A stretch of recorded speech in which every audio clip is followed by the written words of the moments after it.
আচ্ছা, সবাই শুনতে পাচ্ছিস আমার কথা? সবাই আমার কথা শুনতে পাচ্ছিস? একবার একটু কনফার্ম করে দে।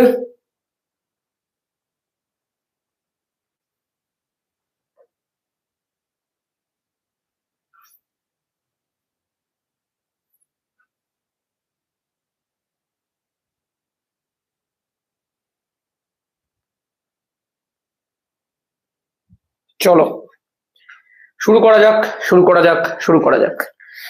দেখবি, তোদেরকে আমি বলেছিলাম যে যারা যারা আজকের ক্লাসটার মধ্যে জয়েন করতে চাইছিস তারা অবশ্যই আগের ক্লাসে জিনিসটা করে রাখবি, বিকজ আজকের ক্লাসটা একটা সেকেন্ড ক্লাস গ্যাসের আচরণের, এবং যারা আগের দিনের ক্লাসটা করেনি তারা স্বাভাবিকভাবে আজকের ক্লাসটা করতে পারবে না।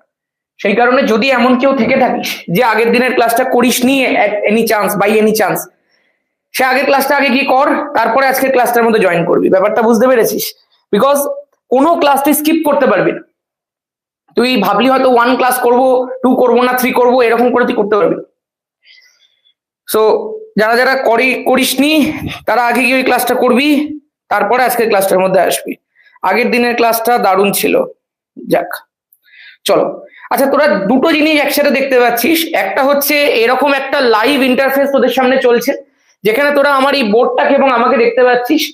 দ্বিতীয় তুই একটা জিনিস দেখতে পাচ্ছিস, সেটা হচ্ছে এই মিটিংটা চলছে। এই মিটটা তোরা অনেকে হয়তো এই পেজটাকে খুলে রেখে দিবি, বাট এই পেজটাকে খুলে রাখার কোনো প্রয়োজন নেই।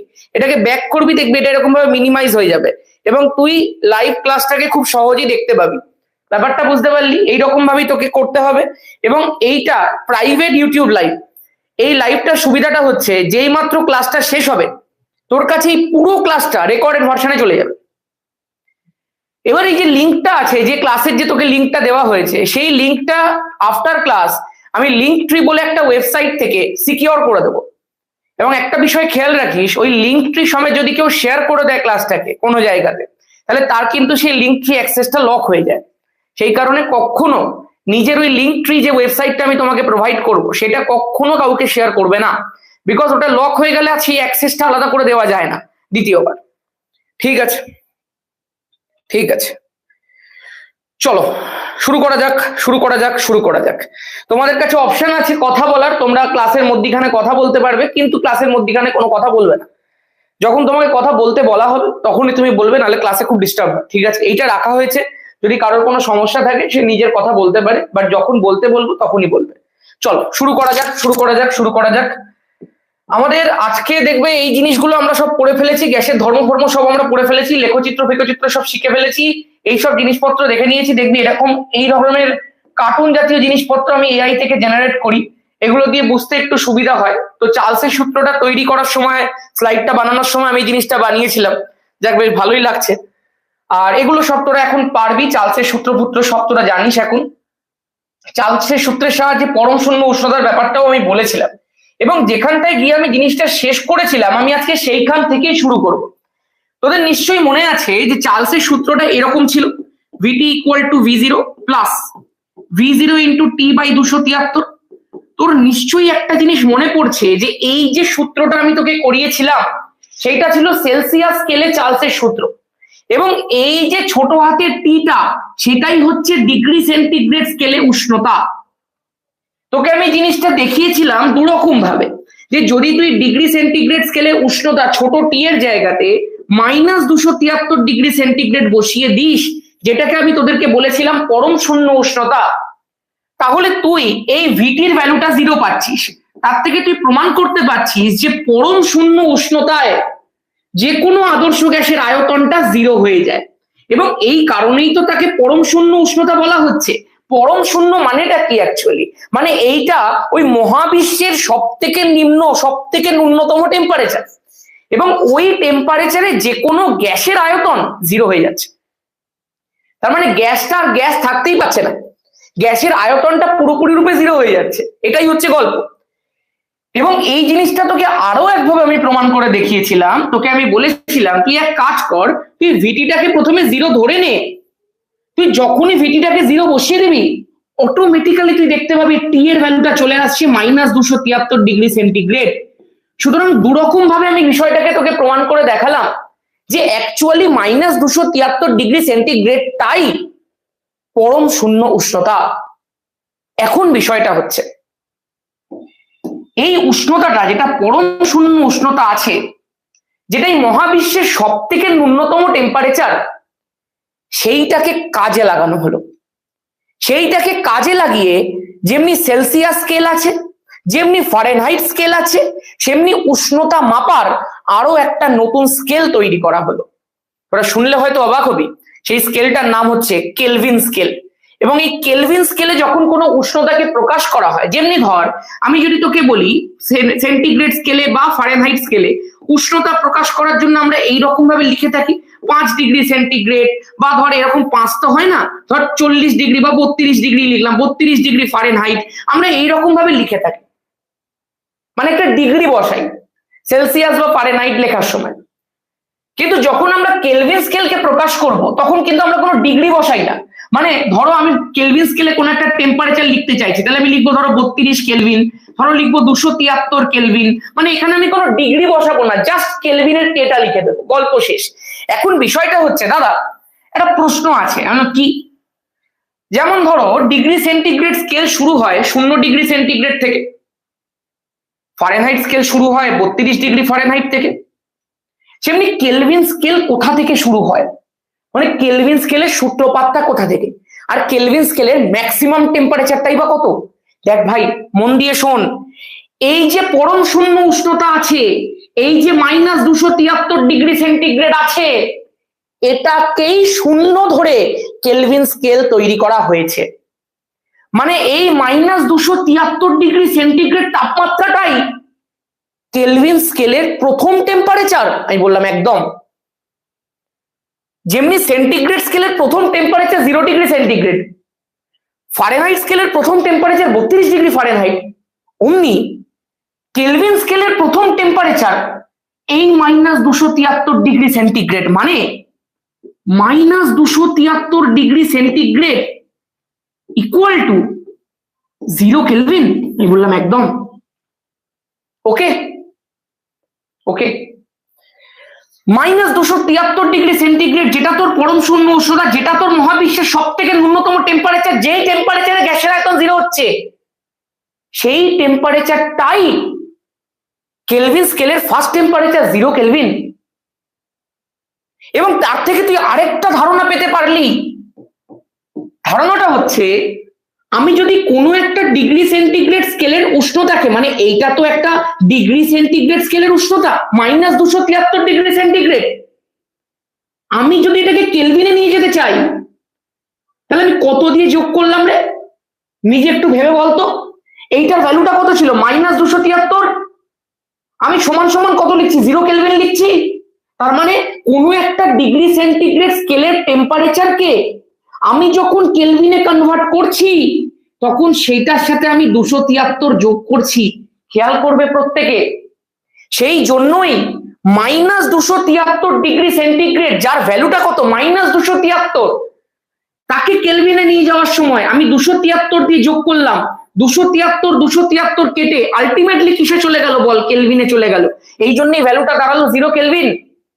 তাহলে আমরা যখন কেলভিন স্কেলের ডেফিনেশন বলবো তখন কিভাবে বলবো, সেটা একটা বড় বিষয়। আমি তোকে ছোট্ট ছোট্ট করে শেখাচ্ছি জিনিসগুলো। তার মানে তোর কাছে এখন ক্লিয়ার করার মতো বিষয় দুটো। প্রথম বিষয়টা হচ্ছে কেলভিন স্কেলের ফার্স্ট টেম্পারেচার 0 কেলভিন, সেইটা অ্যাকচুয়ালি এই মহাবিশ্বের সব থেকে ন্যূনতম temperature -273 degree centigrade. Degree centigrade scale থেকে আমি কেলভিন স্কেলে যাচ্ছি, কিভাবে যাচ্ছি, ডিগ্রি সেন্টিগ্রেড স্কেলে যেটা -273, কেলভিন স্কেলে সেটাই 0। তাহলে গেলাম কি করে না, -273 সঙ্গে 273 যোগ করেই গেছি। তাহলে যে কোনো আমি এখান থেকে একটা ধারণা আমার কাছে একদম পরিষ্কার হয়ে যাচ্ছে, যে আমি যদি যে কোনো ডিগ্রি সেন্টিগ্রেড স্কেলের উষ্ণতাকে 273 দিয়ে যোগ করে দিই, তাহলে আমি পেয়ে যাব কেলভিন স্কেলের উষ্ণতা। এইটা আমার কাছে ক্লিয়ার। আমাকে একটুখানি এই বিষয়টা কনফার্ম করবে প্রত্যেকে, এইটা কি তোমাদের কাছে ক্লিয়ার? এইটা কি তোমার কাছে ক্লিয়ার হয়েছে যে কোনো ডিগ্রি সেন্টিগ্রেড স্কেল যদি কেলভিন নিয়ে যেতে হয় তাহলে 273 দিয়ে যোগ করতে হচ্ছে। এটা কি ক্লিয়ার আছে? একদম ক্লিয়ার আছে, একদম ক্লিয়ার আছে, একদম ক্লিয়ার আছে। এইবার একটুখানি মন দিয়ে শোনো। তাহলে আমি যদি তোমাকে এখন দুটো প্রশ্ন করি, 0 ডিগ্রি সেন্টিগ্রেড নিলাম, 100 ডিগ্রি সেন্টিগ্রেড নিলাম, সেলসিয়াস স্কেলের ন্যূনতম পার্ট, সেলসিয়াস স্কেলের ম্যাক্সিমাম পার্ট। তুই বলতো 0 ডিগ্রি সেলসিয়াস মানে কত কেলভিন হবে? তুই জানিস দাদা, সেলসিয়াস স্কেলের টেম্পারেচারকে 273 দিয়ে যোগ করলে তবে কেলভিন স্কেলের টেম্পারেচারে আমরা পৌঁছাই। তাহলে 0 ডিগ্রি সেন্টিগ্রেডকে 273 দিয়ে যোগ করে দাও। তার মানে 0 ডিগ্রি সেন্টিগ্রেড মানে অ্যাকচুয়ালি 273 কেলভিন। আমি বললাম একদম। মানে উষ্ণতা সেলসিয়াস স্কেল থেকে কেলভিন স্কেলে কনভার্সন এতটাই সোজা। আমি বললাম একদম। সেলসিয়াস স্কেলে 0 ডিগ্রি সেন্টিগ্রেড, কেলভিন স্কেলে করার জন্য 273 যোগ করে দাও, 273 কেলভিন বেরিয়ে গেল। সেলসিয়াস স্কেলে যেটাই 100 degree centigrade, simple Kelvin scale করার জন্য 273 যোগ করে দাও, 100 প্লাস 273 373 কেলভিন হয়ে গেল। একদম সোজা, একদম সোজা। এখন দাদা তুমি হঠাৎ করে এই দুটো টেম্পারেচার আমাকে দেখালে কেন? আমি তোকে কেলভিন স্কেলের ডেফিনেশন লেখা শেখাবো। আর ডেফিনেশন তুই 9 পর্যন্তই মুখস্থ করেছিস, এরপরে আর মুখস্থ করতে হবে না। কি করে ডেফিনেশন লিখবো একটুখানি মন দিয়ে দেখো। আচ্ছা, আমি যদি তোকে একটা বিয়োগ করতে বলি, তুই নিশ্চয়ই করতে পারবি। 0 ডিগ্রি থেকে 100 ডিগ্রিতে যাওয়ার সময় মধ্যিখানে কতগুলো ঘর থাকে রে ভাই? 0 থেকে 100। তুই বলবি দাদা শেষটা হচ্ছে 100, শুরুটা হচ্ছে 0, তাহলে আমাকে 100 ঘর যেতে হচ্ছে। আমি 0 থেকে 100 ঘর গেলে তবেই না 100তে পৌঁছাবো। তার মানে এক ঘর এক ঘর এক ঘর এক ঘর এক ঘর এক ঘর এক ঘর এক ঘর করে 0 থেকে আমি 100 পর্যন্ত 100 ঘর গেছি। আচ্ছা, মানে 100 মাইনাস 0 করে দিয়েছিস তুই, তাহলে তুই পেয়ে গেছিস কতগুলো ঘর গেছিস। আমি বললাম একদম। এখানে কত আছে? 273। এখানে কত আছে? 373। তুই আমাকে বলতো কত ঘর গেলি? তুই বললি দাদা গেছি 373-এ, শুরু করেছিলাম 273 থেকে, মানে এখানেও তো 100 ঘরই গেলাম, আর এখানেও আমি 100 ঘর গেলাম। এটাতে দাদা নতুন কি আছে? এটা তো তাই হবে। আমি বললাম তাই হবে না। কেন? কারণ 0 ডিগ্রি সেলসিয়াসের সঙ্গে তুই ফারেনহাইটকে তুলনা করে দেখতো। 0 ডিগ্রি সেলসিয়াস মানে কত ডিগ্রি ফারেনহাইট ছিল? 32 ডিগ্রি ফারেনহাইট ছিল। আর 100 ডিগ্রি সেন্টিগ্রেড মানে কত ডিগ্রি ফারেনহাইট ছিল রে? 212 ডিগ্রি ফারেনহাইট ছিল না? তুই যদি এখানটাতে দেখিস 100 ঘর হচ্ছে, আর যদি এখানটাতে দেখিস দেখ 0 আর 18 180 ঘর হচ্ছে। তার মানে আমরা ডিগ্রি সেন্টিগ্রেড স্কেল আর ডিগ্রি ফারেনহাইট স্কেলকে যখন তুলনা করেছিলাম, আমরা দেখেছিলাম সেলসিয়াস স্কেলে 100 ঘর যাওয়া মানে ফারেনহাইট স্কেলে 180 ঘর যাওয়া। সেলসিয়াস স্কেল আর ফারেনহাইট স্কেলকে যখন আমরা কম্পেয়ার করেছিলাম, আমরা কিন্তু দুটো ঘর সমান পাইনি। ওইটার 100 ঘর যাওয়া আর এটার 180 ঘর যাওয়া সেম। বাট যখন আমরা কেলভিন স্কেলের সাথে সেলসিয়াস স্কেলকে মেলাচ্ছি, আমি তখন দেখতে পাচ্ছি সেলসিয়াস স্কেলে 100 ঘর যাওয়া যা, কেলভিন স্কেলেও 100 ঘর যাওয়া তাই। সেলসিয়াস স্কেলে 0 থেকে 100 পৌঁছাতে গেলে 100 ঘর যেতে হয়, কেলভিন স্কেলেও 273 থেকে 373 যেতে গেলে 100 ঘরই যেতে হয়। এর থেকে আমি কি বলতে পারি রে? আমি বলতে পারি একটা ছোট্ট ডেফিনেশন, যেটা আমাদের ফিজিক্যাল সায়েন্সে তোকে এখন সারা বছর পড়তে হবে, সেটা হচ্ছে এইটা। সেলসিয়াস স্কেলের 1 ঘর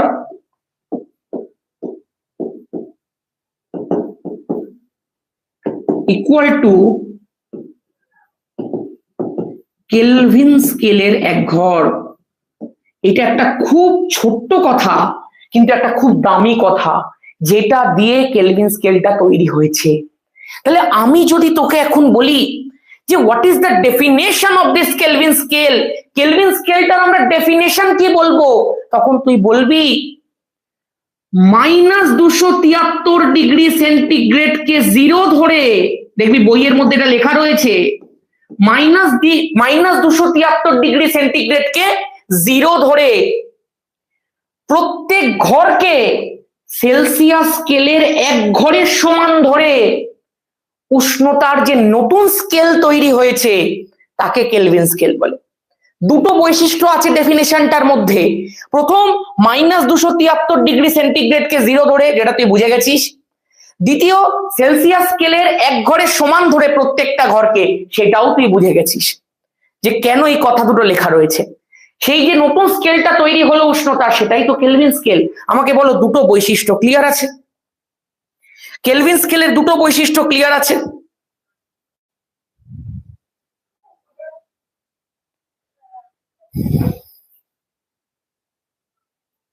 কেউ মধ্যিখানে মাইক অন করে কথা বলিস না। মধ্যিখানে মাইক অন করলে তোদের দুটো নেট একসাথে কাজ করবে।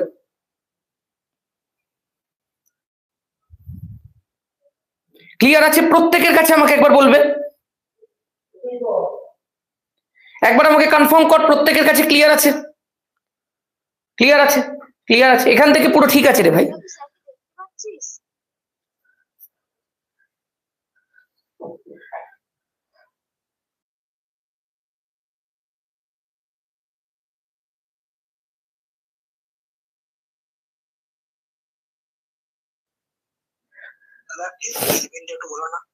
হ্যাঁ হ্যাঁ,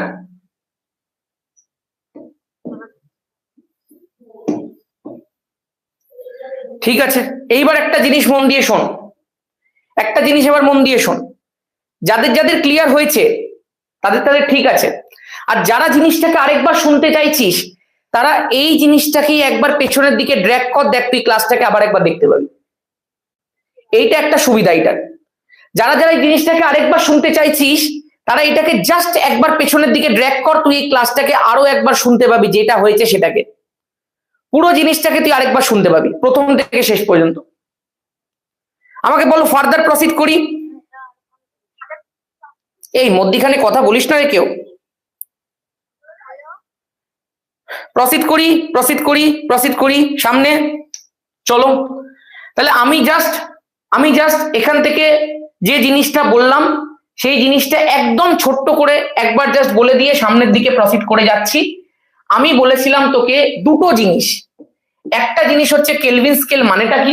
কেলভিন স্কেল মানে সেলসিয়াস স্কেল থেকেই তৈরি একটা স্কেল। কিভাবে তৈরি করা হয়েছে না, সেলসিয়াস স্কেলের যে ন্যূনতম টেম্পারেচারটা আমি পেয়েছিলাম, যেটা আমি এই মহাবিশ্বের ন্যূনতম টেম্পারেচার পেয়েছিলাম, যেটাকে আমি পরম শূন্য তাপমাত্রা বলেছিলাম, সেইটাকে 0 ধরে তৈরি করা হয়েছে। কিভাবে 0 ধরা হয়েছে না, সেলসিয়াস স্কেল থেকে যখন কেলভিন স্কেল যেতে হয় তখন 273 দিয়ে যোগ করতে হয় বলে 0 হয়ে গেছে। এবং এইটাকে ধরে প্রত্যেক ঘরকে সেলসিয়াস স্কেলের এক ঘরের সাথে সমান ধরা হয়েছে। কিভাবে না, আমি দেখতে পাচ্ছি সেলসিয়াস স্কেলে 0 থেকে 100 যেতে গেলে 100 ঘর যেতে হয়, কেলভিন স্কেলেও 273 থেকে 373 যেতে গেলে 100 ঘর যেতে হয়। তাহলে সেলসিয়াস স্কেলের এক ঘর কেলভিন স্কেলের এক ঘরের সাথে সমান। তাহলে আমার ডেফিনেশনটা কি হয়ে গেল না, -273°C-কে 0 ধরে প্রত্যেক ঘরকে সেলসিয়াস স্কেলের এক ঘরের সমান ধরে উষ্ণতার যে নতুন স্কেল তৈরি হয়েছে তাকে কেলভিন স্কেল বলে। এইবার বিষয়টা হচ্ছে, আমাকে পরীক্ষাতে কি দেয়? আমাকে পরীক্ষাতে দেবে এমনি একটা প্রশ্ন, বলবে 30°C ও 300 কেলভিনের মধ্যে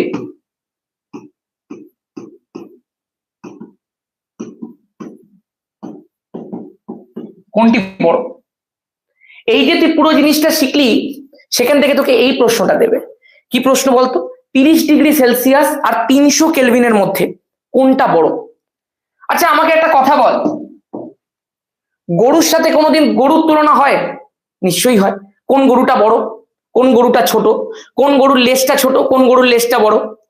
গরুর সাথে কোনোদিন গাধার তুলনা হয়? মানে এই গরুটা এত বড়, এই গাধাটা তো ছোট কেন? গরুর সাথে কোনোদিন গাধার তুলনা হতে পারে না। আজকে তুই মানুষ, তোর সাথে কোনোদিন গাধার তুলনা হতে পারে? কোনোদিন হতে পারে না। মানুষের সাথে সবসময় মানুষেরই তুলনা হয়, কুকুরের সাথে সবসময় কুকুরেরই তুলনা হয়, গাধার সাথে সবসময় গাধারই তুলনা হয়, আর গরুর সাথে সবসময় গরুরই তুলনা হয়। তোকে এখানে কার কার মধ্যে তুলনা করতে বলেছে রে? ডিগ্রি সেন্টিগ্রেডের সঙ্গে কেলভিনের তুলনা করতে বলেছে। এটা কি কোনোদিন পসিবল? ডিগ্রি সেন্টিগ্রেড আর কেলভিনের তুলনা পসিবল নয়। তোমাকে হয় দুটোকেই ডিগ্রি সেন্টিগ্রেডে নিয়ে যেতে হবে, আর না হলে দুটোকেই কেলভিনে নিয়ে যেতে হবে, তুমি তবেই তুলনা করতে পারবে। তুমি একটাকে ডিগ্রি সেন্টিগ্রেডে রেখে আরেকটাকে কেলভিনে রেখে কোনোদিন তুলনা করতে করতে পারবে না। তাহলে আমি এক কাজ করি, আমরা তো শিখে গেছি যে কিরকম করে ডিগ্রি সেন্টিগ্রেডকে কেলভিনে নিয়ে যেতে হয়। তাহলে আমরা কি করব বল, 30 ডিগ্রি সেন্টিগ্রেড আছে, তোরা তো প্রত্যেকে জানিস ডিগ্রি সেন্টিগ্রেডের সঙ্গে 273 যোগ করলে সেটা কেলভিনে চলে যায়। তাহলে এখানে 30 ডিগ্রি সেন্টিগ্রেড আছে, আমি 273 যোগ করে দিলাম, 273 প্লাস 30 হয়ে গেল 303 কেলভিন। এই যে 303 কেলভিনটা হয়েছে, আমি সেইটার সঙ্গে 300 কেলভিনকে তুলনা করব, তখন দেখ দুটোই কেলভিনে কনভার্ট হয়ে গেছে। এইবার আমি দুটোর মধ্যে তুলনা করতে পারবো। তাহলে 30 ডিগ্রি সেলসিয়াস যেটা মানে 303 কেলভিন, সেটা at any day any time 300 কেলভিনের থেকে বড়। তার মানে আমি বলতে পারি 30 degree Celsius greater than 300 Kelvin. বল ম্যাটারটা ক্লিয়ার? ম্যাটারটা ক্লিয়ার প্রত্যেকের কাছে? প্রত্যেকের কাছে ম্যাটারটা ক্লিয়ার? দাঁড়াও দাঁড়াও, মধ্যিখানে কথা বলবে না, আমি যখন বলবো ডাউটটা বলতে তখন বলবে। মধ্যিখানে কথা বললে কি হয়, তোর নিজের নেট কানেকশনের সমস্যা হয়ে যাবে। আমি যখন বলবো মধ্যিখানে কিছু বলবি তখন আমি তোকে বলে দেবো। ঠিক আছে, ঠিক আছে, প্রত্যেকে একবার জানিয়ে দিচ্ছ একদম ক্লিয়ার আছে? আমাকে এই প্রশ্নটা মাধ্যমিক পরীক্ষাতে প্রচুর বার দিয়েছে, প্রচুর বার। 30 ডিগ্রি সেলসিয়াস আর 300 কেলভিনের মধ্যে কোনটা বড়? আমাকে সিম্পল দুটোকে সেম ইউনিটে নিয়ে যেতে হবে আর তুলনা করতে হবে, একদম গল্প শেষ। ঠিক আছে, ঠিক আছে, চলো এই প্রার্থনা তুই একবার এটাকে পেছনের দিকে স্ক্রল করে জিনিসটাকে আরেকবার শোন।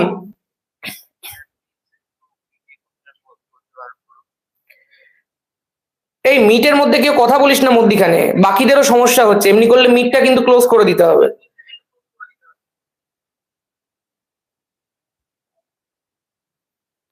ঠিক আছে, ঠিক আছে, ঠিক আছে। আর যে এই প্রার্থনা আরেকবার শুনতে চাইছিস, প্রার্থনা ভাই তোর কাছে তো অপশন আছে, তুই পেছনের দিকে স্ক্রল কর, তুই ক্লাসটাকে প্রথম থেকেও শুনতে পারবি আবার। ঠিক আছে, চলো ডান। তাহলে তোমরা একবার একটুখানি বলে দেখাও। নেক্সট একটা কোশ্চেন, তোমাকে ধরো বলা হলো কেলভিন স্কেলে জলের স্ফুটনাঙ্ক কত?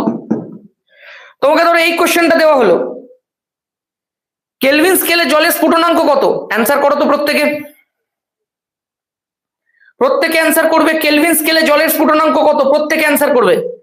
ভেরি গুড ভাই, ভেরি গুড। চলো এক একজন এক এক রকম অ্যান্সার করছে। কেউ বলছে 373 কেলভিন, কেউ বলছে 0 কেলভিন। চল দেখি, তোরা প্রত্যেকে জানিস জলের স্ফুটনাঙ্ক হচ্ছে 100 ডিগ্রি সেলসিয়াস।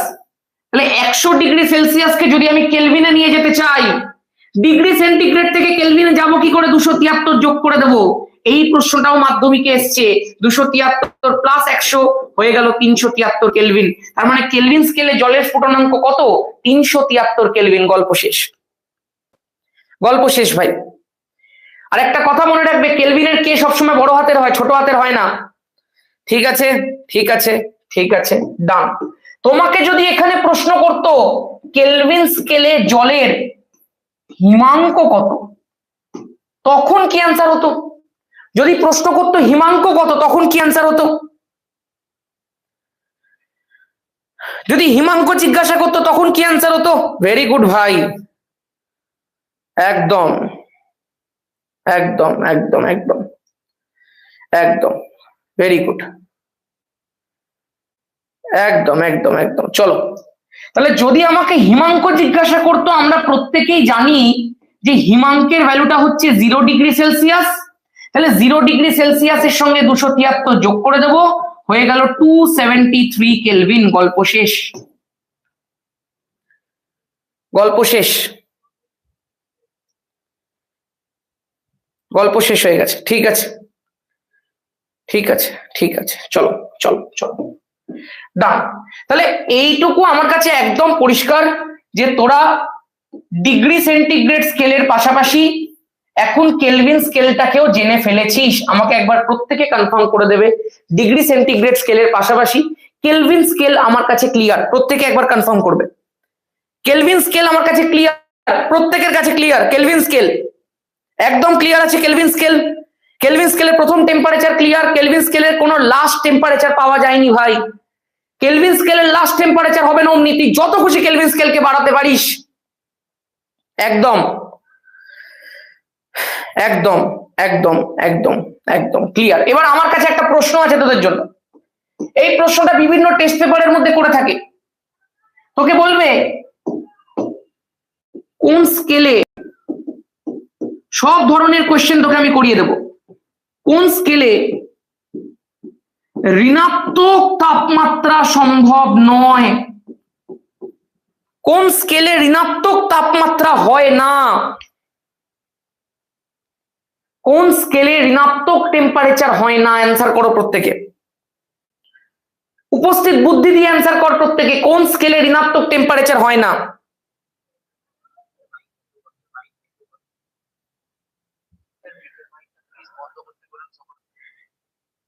এই তোরা সবাই মিট থেকে হয়ে যেত, মিট থেকে সবাই বেরিয়ে যাও। আমি ক্লাসের শেষে মিটের লিংক দেবো, সবাই মিট থেকে বেরিয়ে যাও। মিটের জন্য নেটের সমস্যা হবে। আমি মিটটা রিমুভ করে দিলাম, মিট থেকে সবাই বেরিয়ে যাও আস্তে আস্তে। কিছু ছেলে মেয়ে বুঝতেই পারছে না কি হচ্ছে, ও মিটের মধ্যে কথা বলে যাচ্ছে, এনথা মাইকটাকে অন করে রাখছে। ভেরি ডিস্টার্বিং ব্যাপার।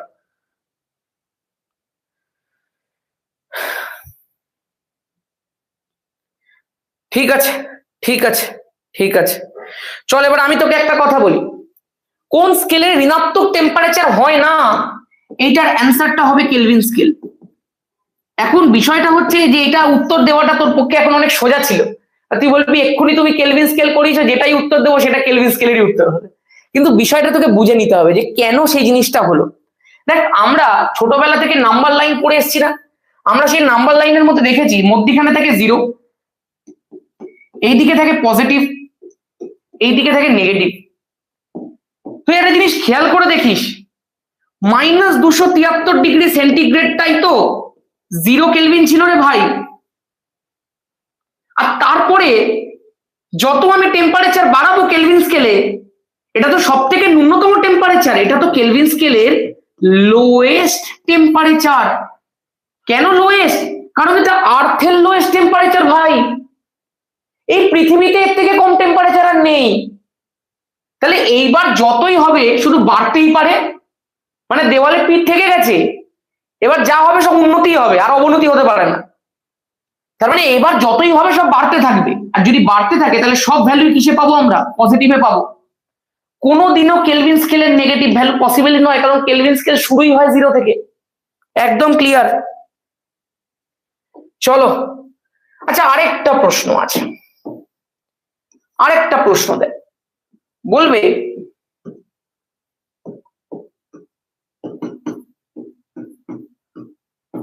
সেলসিয়াস স্কেল ও কেলভিন স্কেলের মধ্যে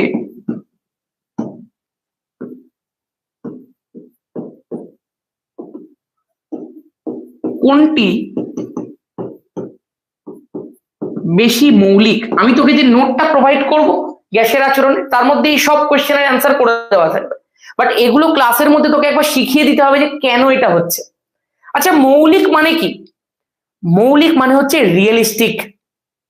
তুই এরকম ভাবে ভাববি, সেলসিয়াস স্কেল আর কেলভিন স্কেল এই দুটোর মধ্যে কোনটা বেশি রিয়েলিস্টিক, কোনটা বেশি বিশ্বাসযোগ্য, কোনটায় হায়ার স্টাডিজ করা হয়, কোনটা আমার কাছে বেশি গ্রহণযোগ্য।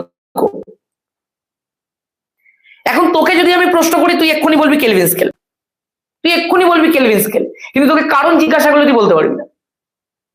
তোকে যদি আমি এখন জিজ্ঞাসা করি কেলভিন স্কেল কেন, তুই সেটা বলতে পারবি না। কেউ বলতে পারবি কেলভিন স্কেল কেন? বলতে পারবি না। অ্যাকচুয়ালি কি হয়, আমাদের সেলসিয়াস স্কেলের পার্টটা শুরু হয় 0 ডিগ্রি সেন্টিগ্রেড থেকে, তাই না? আর কেলভিন স্কেলের পার্টটা শুরু হয় 0 কেলভিন থেকে। এবার তুই চিন্তা করে দেখ, এই যে 0 কেলভিন আছে, সেটাকে তুই বলবি দাদা 0 কেলভিনটা কি? আমি বলবো জিরো কেলভিনটা কেলভিন স্কেলের জিরো, তুই বলবি না এই জিরো কেলভিনটা শুধুমাত্র কেলভিন স্কেলের প্রথম পার্ট নয় বা কেলভিন স্কেলের ন্যূনতম পার্ট নয়, কেলভিন স্কেলের জিরো নয়, এটা এই মহাবিশ্বের জিরো, এই মহাবিশ্বের ন্যূনতম টেম্পারেচার, এই মহাবিশ্বের সব থেকে লোয়েস্ট টেম্পারেচার, এটা কেলভিন স্কেলের লোয়েস্ট টেম্পারেচার শুধুমাত্র নয়, মানে কেলভিন স্কেলটা আমাকে মোর রিয়েলিস্টিক পিকচার দেখাচ্ছে। কেলভিন স্কেলের যেটা জিরো, কেলভিন স্কেলের যেটা ন্যূনতম পার্ট, কেলভিন স্কেলের যেটা সব থেকে লোয়েস্ট টেম্পারেচার, সেটা ইটসেলফ এই মহাবিশ্বের সবচেয়ে লোয়েস্ট টেম্পারেচার। সেই কারণে which scale is much more realistic? Kelvin scale. এই জন্য কেলভিন স্কেলকে মৌলিক স্কেল বলা হয়, বেশি মৌলিক স্কেল বলা হয়। ব্যাপারটা বুঝতে পারছো? অনামিকা চক্রবর্তী বলছে sir please shout out my name. ভাই এটা পাবলিক লাইভ হচ্ছে না ভাই, এটা একটা বিরাট উদ্দেশ্য নিয়ে লাইভ হচ্ছে, এখানে নাম শাউট আউট করা হয় না। এখানে তো নাম তখনই শাউট আউট করবো যখন তুই 100 পাবি, এখানে বোর্ডের মধ্যে লাগাবো হচ্ছে ছবি আর তোর রেজাল্ট, সেই দিন তোর নাম এমনি শাউট আউট হবে। শুধু আমি কেন করবো, কমেন্ট সেকশনেও করবে লোকজন।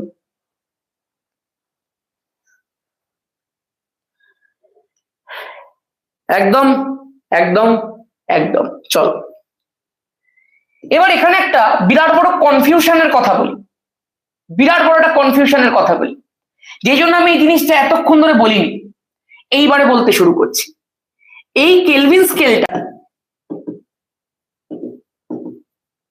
অপর একটা নাম হচ্ছে পরম স্কেল। কেলভিন স্কেলটাকে পরম স্কেল কি জন্য বলা হয়? পরম শূন্য উষ্ণতা থেকে কি পরম স্কেল কথাটা এসছে? একদমই তাই।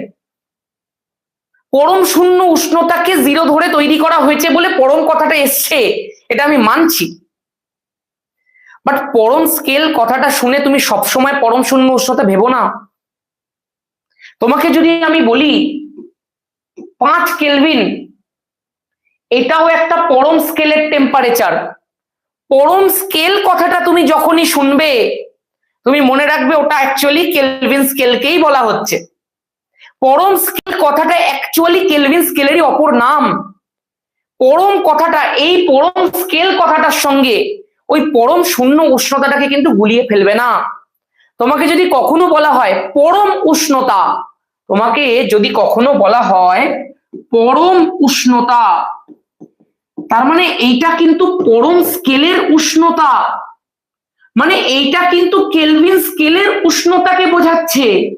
যদি আমি বলি এই 5 কেলভিনটা কি একটা পরম উষ্ণতা? একদমই তাই, পরম উষ্ণতা। পরম উষ্ণতা মানে কি?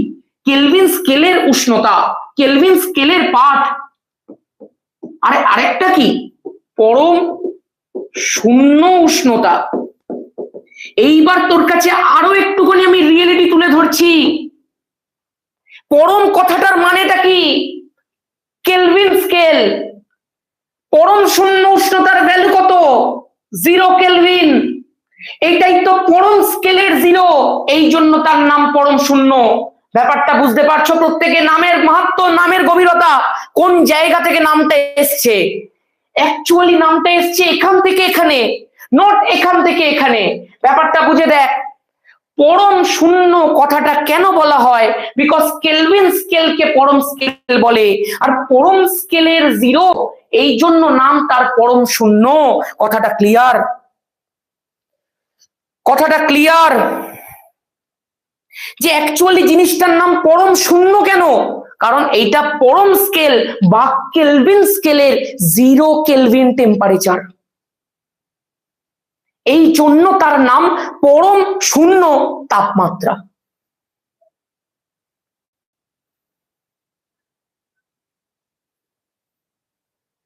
একদম একদম একদম। এগুলো সব আস্তে আস্তে আস্তে আস্তে তোর কাছে আরো গভীর হতে থাকবে। অনেক সময় কোশ্চেন দেয় পরম শূন্য উষ্ণতাকে পরম কেন বলা হয়? প্রথম কারণ এটা মহাবিশ্বের সব থেকে লোয়েস্ট টেম্পারেচার। দ্বিতীয় কারণ কেলভিন স্কেলকে পরম স্কেল বলে, আর পরম স্কেলের 0 কেলভিন টাইম হচ্ছে পরম শূন্য উষ্ণতা, সেই জন্য কথাটা অ্যাকচুয়ালি পরম শূন্য, পরম স্কেলের শূন্য। -273টা হচ্ছে পরম স্কেলের শূন্য। ক্লিয়ার? ডান ডান ডান।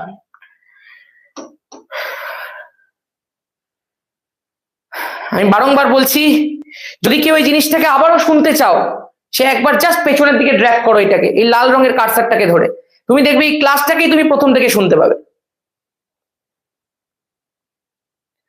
বলো প্রত্যেকের কাছে একদম ক্লিয়ার এই পর্যন্ত প্রত্যেকটা কনসেপ্ট? এই যে প্রত্যেকটা কনসেপ্ট তুই শিখছিস, এই প্রতিটা কনসেপ্ট থেকে প্রশ্ন আসে পরীক্ষাতে, প্রতিটা কনসেপ্ট থেকে। সেই কারণে তোকে এত ধরে ধরে শেখাচ্ছি, এই জন্যই এটা ফাউন্ডেশন ব্যাচ, যেখানে এত ধরে ধরে ধরে ধরে তোকে শেখানো হবে। একদম বেস লেভেল থেকে তোকে নিয়ে যাবো টপ লেভেলে, তুই দেখতে থাক না কোথায় তুই যাস। চলো এইবার তোকে আমি শেখাবো একটা আদ্যপান্ত চোরের গল্প, যে দিনে দাহরে ডাকাতি করে নিয়েছে। দিনে দাহরে ডাকাতির একটা গল্প শোনাবো, একদম দিনে দাহরে ডাকাতি। মানে ধর তুই কোন একটা উত্তর লিখছিস, তুই উত্তরের মধ্যে লিখেছিস আমার দাদু রোজ সকালে ভাত খায়। কেউ একজন এসছে, ও লিখেছে আমার দাদু রোজ সকালে ভাত খায়, ও গিয়ে কি করে দিল আমার দাদু রোজ সকালে তরকারি আর মুড়ি খায়।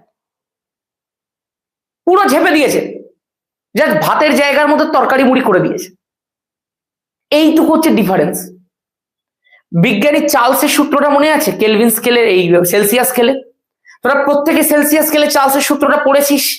তোরা প্রত্যেকে সেলসিয়াস স্কেলে চার্লসের সূত্রটা লিখতে পারবি, বিকজ তোদেরকে সেই সূত্রটার আমি আসল মহত্বটা বুঝিয়ে দিয়েছিলাম, যে কিভাবে এই সূত্রটা এসছে। এই সূত্রটাকে হুবহু টুকে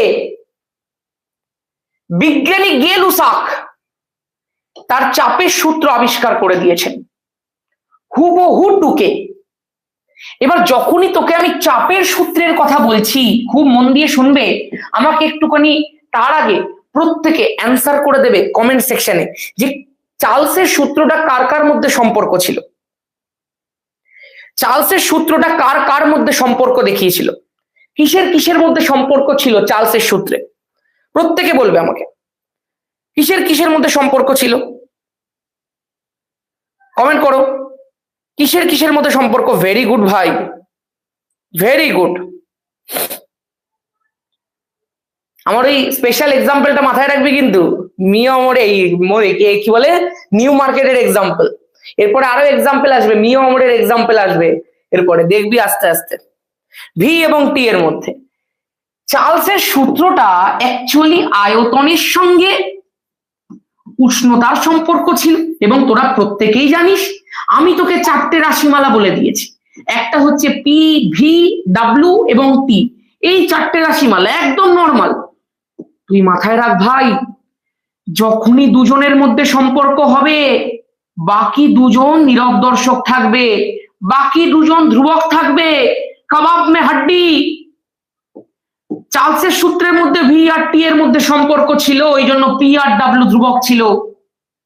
গে লুসাকের চাপের সূত্রের মধ্যে চাপের সঙ্গে উষ্ণতার সম্পর্ক হবে, এই জন্যই এই সূত্রটার নাম চাপের সূত্র। তাহলে সম্পর্ক কার কার মধ্যে? চাপের সাথে উষ্ণতার সম্পর্ক। বল পি এর সঙ্গে টি এর যদি সম্পর্ক হয়, তাহলে এখানে ধ্রুবক কারা কারা আছে? গ্যাসের আয়তন ধ্রুবক আছে। দেখ তোকে তোকে মুখস্থ করার কোনো প্রয়োজনই নেই, তুই শুধু আমার এই ট্রিক গুলোকে খেয়াল রাখবি। এই ট্রিক গুলো আমি এই জন্যই তৈরি করেছি। এরপরে যখন তোরা পর্যায় সারণী পড়বি দেখবি আমি তোকে নিজে তৈরি করা পুরো পর্যায় সারণী দিয়ে দেবো, যেটা হচ্ছে ক্লাস 10 স্পেশাল। ওইটুকু পড়লে তোর মাধ্যমিকে সব চলে আসবে। তাহলে এখানে কি কি ধ্রুবক থাকবে? একটা আয়তন ধ্রুবক থাকবে আর একটা ভর ধ্রুবক থাকবে। একদম পরিষ্কার, তুই একদম ক্লিয়ার করে নিতে পারছিস। তাহলে পরীক্ষাতে যখনই আমাকে ধ্রুবক দেবে আমি লিখে দিতে পারবো, কারণ আমি জানি চাপের সূত্র মানে চাপের সাথে উষ্ণতার সম্পর্ক। তাহলে একদম পরিষ্কার কথা, এখানে আমার আয়তন আর ভরটা ধ্রুবক থাকবে। আমি যদি এখন তোমাকে বলি যে উষ্ণতা বৃদ্ধির সঙ্গে সঙ্গে চাপটা বাড়ে না চাপটা কমে, তোর কাছে একদম বিষয়টা পরিষ্কার। কিভাবে পরিষ্কার শুনবি? আমি যদি তোকে এখন এক্ষুনি বলি, তুই ধর সেই নিউ মার্কেটে আরেকবার ফিরে গেছিস, নিউ মার্কেটে তুই সেই জায়গাটার মধ্যে, সেই দোকানটার মধ্যে আরেকবার গেছিস, তোকে আবারও কিছু একটা কিনতে হবে। তুই গিয়ে দেখছিস সেই দোকানটার মধ্যে প্রচুর ভিড়। তুই কি করলি? ভিড়টা সরানোর জন্য মশাল জ্বালালি, জ্বালিয়ে সবার পেছনে একটু একটু একটু একটু করে আগুন দিয়ে দিলি। যেই মাত্র ওদের ছ্যাঁকা লাগবে, ওরা চারিদিকে দৌড়াতে শুরু করবে। যখনই দৌড়াতে শুরু করবে, এ ওদিকে ছুটছে, ও ওদিকে ছুটছে, এ এদিকে ছুটছে, যখনই ছুটবে, ও সামনে দৌড়ে দৌড়ে আসছে, ওকে এক ঘুষি মেরে দিল। এই ভাই তুই সব তাড়াতাড়ি, আমার পেছনে ছ্যাঁকা লাগছে খুব জোর, আমি নদী খুঁজতে যাচ্ছি। এই জিনিসটা হবে তো। যখনই ওখানে ছোটাছুটি শুরু হবে, এ ওকে চড় মারবে, এ ওকে থাপ্পড় মারবে, ওকে ঘুষি মারবে, একে ফেলে দেবে, এইসব তো করতে থাকবে রে ভাই। যত ধাক্কা ধাক্কি হবে তত চাপ বাড়বে। তার মানে কোনো একটা জায়গার মধ্যে আমরা যদি গ্যাস রেখে সেই গ্যাসটার, সেই অণুগুলোর টেম্পারেচারটাকে বাড়ি, উষ্ণতাটাকে যদি আমরা বৃদ্ধি করে দিই, যত উষ্ণতা বাড়াবো গ্যাসের অণুগুলো তত জোরে জোরে জোরে জোরে তত তাড়াতাড়ি ছুটতে থাকবে। আর যত ছুটবে তত ওরা নিজেদের মধ্যে আর পাত্রের দেওয়ালের মধ্যে গিয়ে ধাক্কা মারবে। এবং তোরা তো জানিস এই ধাক্কাটাকেই তো গ্যাসের চাপ বলা হয় রে ভাই। তার মানে যত টেম্পারেচার বাড়বে তত গ্যাসের চাপও বাড়বে। একদম পরিষ্কার। তার মানে টেম্পারেচার আর চাপ পরস্পরের সমানুপাতিক। ঠিক একই রকম ভাবে আয়তনের সঙ্গে টেম্পারেচারটাও সমানুপাতিক ছিল। এইবার গিলুসার টুকেছে কি করে তাহলে? তোকে আমি একটুখানি চার্লসের সূত্রটা, সেলসিয়াস স্কেলের গাণিতিক রূপটা এখানটা লিখে দেখাচ্ছি। V T equal to V0 plus V0 into T by 273। এবার একটু অবাক হওয়ার জন্য রেডি থাকো। গেলুসাকের চাপের সূত্রের গাণিতিক রূপটা হচ্ছে P T equal to P0 plus P0 into T by 273। বুঝতে পেরেছি আমি কেন বলেছি আদ্যপান্ত চোরের গল্প? পুরো হুবহু টুকেছে কি টোকেনি? হুবহু টুকেছে কি টোকেনি? এতটা কি তোরাও টুকিস পরীক্ষার হলে? সেম, একদম হুবহু সেম। তুই নিজেও এতটা টুকিস না ভাই পরীক্ষার হলে। পুরো আগা 5 তলা টুকে দিয়েছে ভাই, পুরোপুরি ভাবে টুকে দিয়েছে। শুধু ভি এর জায়গাতে পি করে দিয়েছে, আর কিচ্ছু নেই। দেখ সমীকরণটাতে এখানে আয়তনের সঙ্গে উষ্ণতার সম্পর্ক, তাহলে এখানটাতে প্রেসার আর ভরটা ধ্রুবক। এখানে চাপের সাথে উষ্ণতার সম্পর্ক, তাহলে এখানে ভলিউম আর ভরটা ধ্রুবক। গল্প শেষ, গল্প শেষ, খতম খতম খতম। এবার এটাকে আমি লিখবো কি করে দাদা? একদম পরিষ্কার, যেরকম ভাবে আগের বারে লিখেছিলে ঠিক সেরকম ভাবে লিখবে। না দেখেন একটুখানি লেখার কায়দা। আমি প্রথমে কি ধরেছিলাম?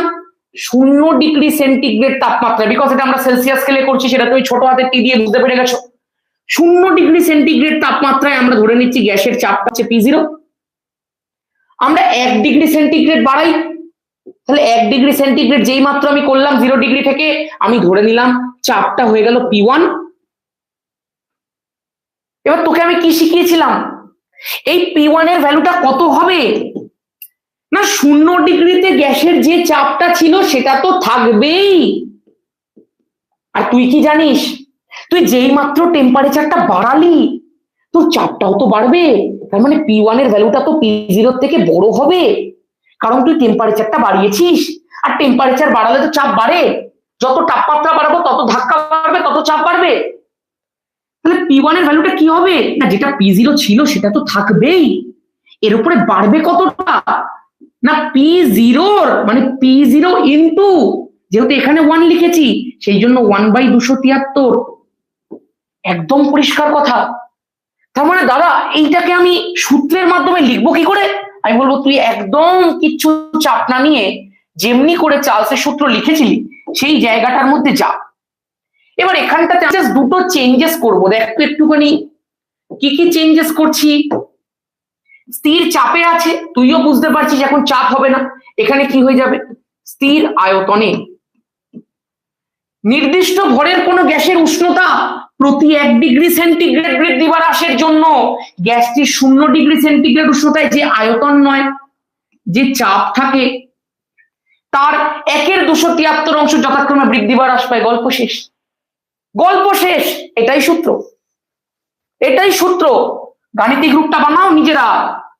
কি বলেছিলাম?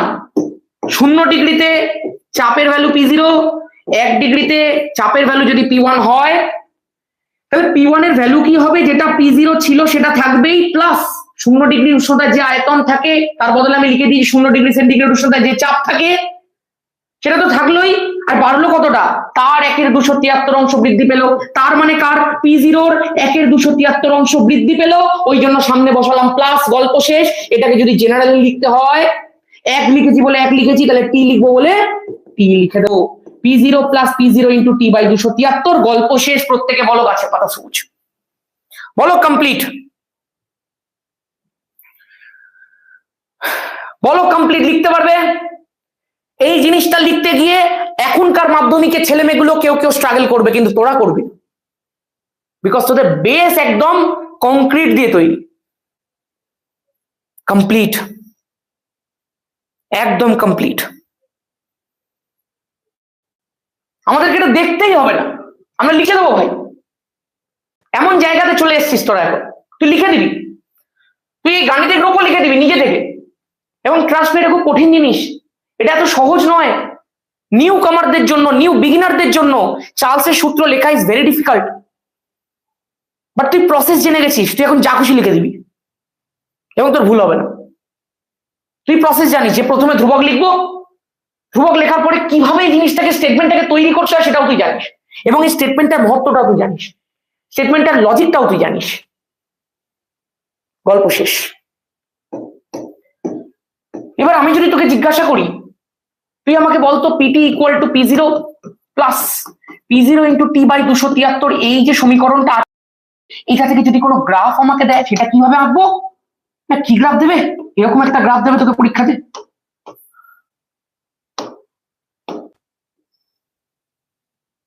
এই হয়ে গেল। তোকে এখানটাতে দেবে পিটি,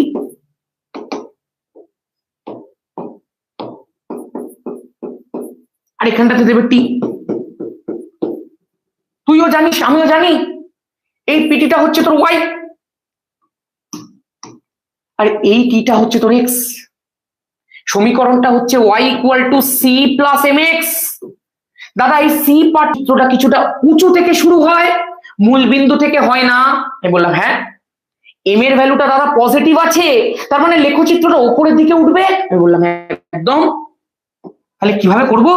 না, এই যে কিছুটা ওপর থেকে তুমি ওইভাবে উপরের দিকে তুলে দাও। বললাম একদম, যেরকম ভাবে আমি চার্লসের সূত্রে করেছিলাম একদমই তাই। আচ্ছা, এই জিনিসটাকে আমরা চার্লসের সূত্রে একটু হালকা পেছনের দিকে বাড়িয়ে দিয়েছিলাম না? বললাম হ্যাঁ, এখানেও বাড়িয়ে দেবো, একদম বাড়িয়ে দিতে পারিস। এই টেম্পারেচারটা কত? এই মহাবিশ্বের সব থেকে লোয়েস্ট টেম্পারেচার, যার ব্যাপারে এখন তুই আগা 5 তলা সব জেনে ফেলেছিস। এই টেম্পারেচারটা ঋণাত্মক টেম্পারেচার অক্ষের -273 ডিগ্রি সেন্টিগ্রেড, যেটা তোর পরম শূন্য টেম্পারেচার। তোকে যদি আমি এখন জিজ্ঞাসা করি পরম শূন্য তাপমাত্রায় গ্যাসের চাপ কত হয়, অ্যান্সার দে। পরম শূন্য তাপমাত্রায় গ্যাসের চাপ কত হয়, অ্যান্সার করো প্রত্যেকে। পরম শূন্য, আমি কনসেপ্ট দেখতে চাই। পরম শূন্য টেম্পারেচারে গ্যাসের চাপ নিয়ে কনসেপ্ট সামনে চলে এসেছে। This is concept, this is concept. কোনো রাট্টাফিকেশন নয়, কোনো গাছের পাতা সবুজ নয়, পিওর কনসেপ্ট। কারণ এখানটাতে যখন আমরা টেম্পারেচার দেখছি সেখানে কোনো ওয়াই অ্যাক্সিস নেই। যেহেতু কোনো ওয়াই অ্যাক্সিস নেই, সুতরাং কোনো প্রেসার নেই। তার মানে এই টেম্পারেচারে প্রেসার 0। তার মানে পরম শূন্য টেম্পারেচারে গ্যাসের চাপ আর গ্যাসের উষ্ণতা দুটোই শূন্য হয়ে যায়। ফিনিশ। তোকে যদি জিজ্ঞাসা করে কতটা উঁচু থেকে উঠেছে, তুই বলে দিতে পারবি P0 পরিমাণ। তোকে যদি কেউ জিজ্ঞাসা করে এর স্লোপটা কত, এম এর ভ্যালুটা কত, তুই বলে দিতে পারবি P0/273। আবার কি আছে ভাই, আবার কি আছে?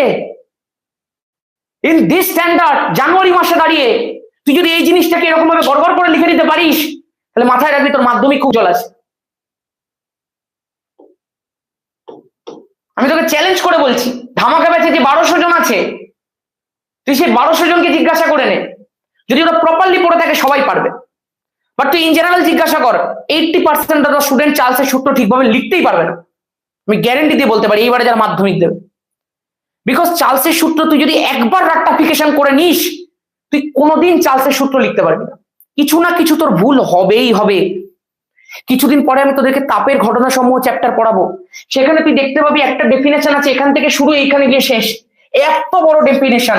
তুই এটাকে অনেকে কি করে এই জিনিসটাকে মুখস্থ করতে চায়, নামটা শুনে রাখ, তাপ পরিবাহিতাঙ্ক। সেই ডেফিনেশনটা তোকে আমি এরকম ভাবে শিখিয়ে দেবো, জাস্ট 4টে সমীকরণ শেখাবো, গল্প শেষ হয়ে যাবে। তুই নিজে লিখবি ডেফিনেশন, আমি তোকে কথা দিয়ে রাখলাম, তাপের সমীকরণ গুলো থেকে ডেফিনেশন তুই নিজে লিখবি, এবং কিভাবে ভৌত বিজ্ঞান দাঁড়াবে তুই দেখতে পাবি আস্তে আস্তে, কোন জায়গাতে তুই চলে যাবি। এ তো কিছুই নাই, গ্যাসের আচরণ চ্যাপ্টারটা কিছুই না। এরকম আলো চলাচলি শুরু হবে না, তখন দেখতে পাবি কি হবে। তারপরে পর্যায় সারণী তো আসছে, কেমিস্ট্রি ফার্স্ট চ্যাপ্টার। চলো, এগুলো সব কমপ্লিট, সব কমপ্লিট, সব কমপ্লিট। এই 1/273 গল্পটাও তোদেরকে আস্তে আস্তে শেখাবো, তোরা আস্তে আস্তে একটু লেভেল হাই করছি। এইবার একটুখানি আমি চলে যাই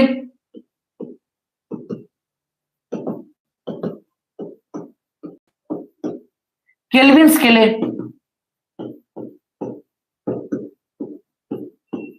চার্লসের সূত্র কিচ্ছু না, একদম পাতি জিনিস। কেলভিন স্কেল মানে পরম স্কেল, পরম স্কেল মানে টেম্পারেচারকে বড় হাতের টি দিয়ে লেখে। আর তুই তো জানিস ভলিউম আর টেম্পারেচার পরস্পরের সমানুপাতিক। নাও দিস ইজ কেলভিন স্কেলে চার্লসের সূত্র, যেটা তুই অলরেডি জেনে গেছিস। এই স্টেটমেন্টটা লিখবো কি করে না, ভি প্রপোর্শনাল টু টি কখন, যখন গ্যাসের চাপ, অবশ্যই আমি লিখে দেবো কিন্তু, যখন গ্যাসের চাপ আর গ্যাসের ভর ধ্রুবক। তাহলে আমি এটাকে লিখবো কি করে না, লিখবো এরকম ভাবে, স্থির চাপে নির্দিষ্ট ভরের, জাস্ট ধ্রুবক দুটো প্রথমে, কোন গ্যাসের আয়তন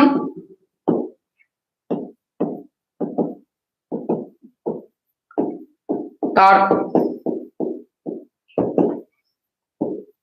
পরম উষ্ণতার সমানুপাতিক। আমি আশা করব তোরা যারা যারা প্রথম থেকে ক্লাসটাকে ভালো করে শুনছিস, তারা নিশ্চয়ই এই পরম উষ্ণতার মানেটা ভুলিসনি। পরম উষ্ণতা মানে এনি উষ্ণতা ইন কেলভিন স্কেল। যেহেতু এটা কেলভিন স্কেলের সাথে সমানুপাতিক, সেই জন্য এখানে পরম উষ্ণতা কথাটা লেখা রয়েছে। ক্লিয়ার? বলো, কোনো কষ্ট হলো? কেলভিন স্কেলের চার্লসের সূত্র তুই তো নিজে লিখে দিলি রে ভাই, কোনো কষ্ট হয়েছে? পারবি তো ফিজিক্যাল সায়েন্স। এবার আস্তে আস্তে মনের মধ্যে সেই বিশ্বাসটা জন্মাচ্ছে তো, যদি এরকম ভাবে সারা বছর পড়ে নিস, কাঁপিয়ে দিবি। এটা ভুল সময় ভুল উত্তর দিচ্ছে, দেখ আমি বললাম বিশ্বাসটা জন্মাচ্ছে তো, বলে না, অ্যাকচুয়ালি আগের উত্তরটা দিচ্ছে। কষ্ট হচ্ছে না, বিশ্বাস জন্মাচ্ছে সেটার মধ্যে বলছে না। ভুল সময় ভুল উত্তর দিলে কিন্তু সব শেষ। চল খতম। এই দেখ, ও একদম একদম পারফেক্ট অ্যান্সার দিয়েছে আমাদের এই ছেলেটি, অগ্নিবেশ পাত্র। বলছে হ্যাঁ দাদা জন্মাচ্ছে। এই ছেলেটা 36-এ 36 পাবে ফিজিক্যাল সায়েন্সে, কারণ কমপ্লিট অ্যান্সার লিখছে। অনেকে কমপ্লিট অ্যান্সার লেখে না বলে হাফ হাফ কম পেয়ে যায়। কমপ্লিট অ্যান্সার লিখছে, শর্ট কোয়েশ্চেনে ফুল মার্কস পাবে, তুই দেখে নিবি। চল, তোদের সাথে আস্তে আস্তে কথাবার্তা বলবো। তোদের নামগুলো আমি এখনো পর্যন্ত জানি না ঠিকঠাক, গ্রুপের মধ্যে কথা বলবো আস্তে আস্তে। আমি খুব ব্যস্ত আছি এখন, এবারে মাধ্যমিক 11 আর 12 তিনটে পরপর আছে, 3টে ফেব্রুয়ারি মাসের একদম শুরুর দিকে, একটু চাপের মধ্যে আছি। আমি যেহেতু এই 3টেই ক্লাস পড়াই, আমি আর কোনো ক্লাস করাই না, সেই কারণে 3টে ক্লাস বড় রেসপন্সিবিলিটি আমার। আমি অনেকে ধর অনেক কিছু নিয়ে বিজি থাকে, আমি এই 3টেই ক্লাস করাই, 3টে ক্লাসই আমার সব থেকে বড় বিষয়। আর 3টে ক্লাসেরই পরীক্ষা যেহেতু পর আমি সেই কারণে এই সময়টাতে খুব ব্যস্ত থাকি, খুব চাপের মধ্যে থাকি এই সময়টাতে।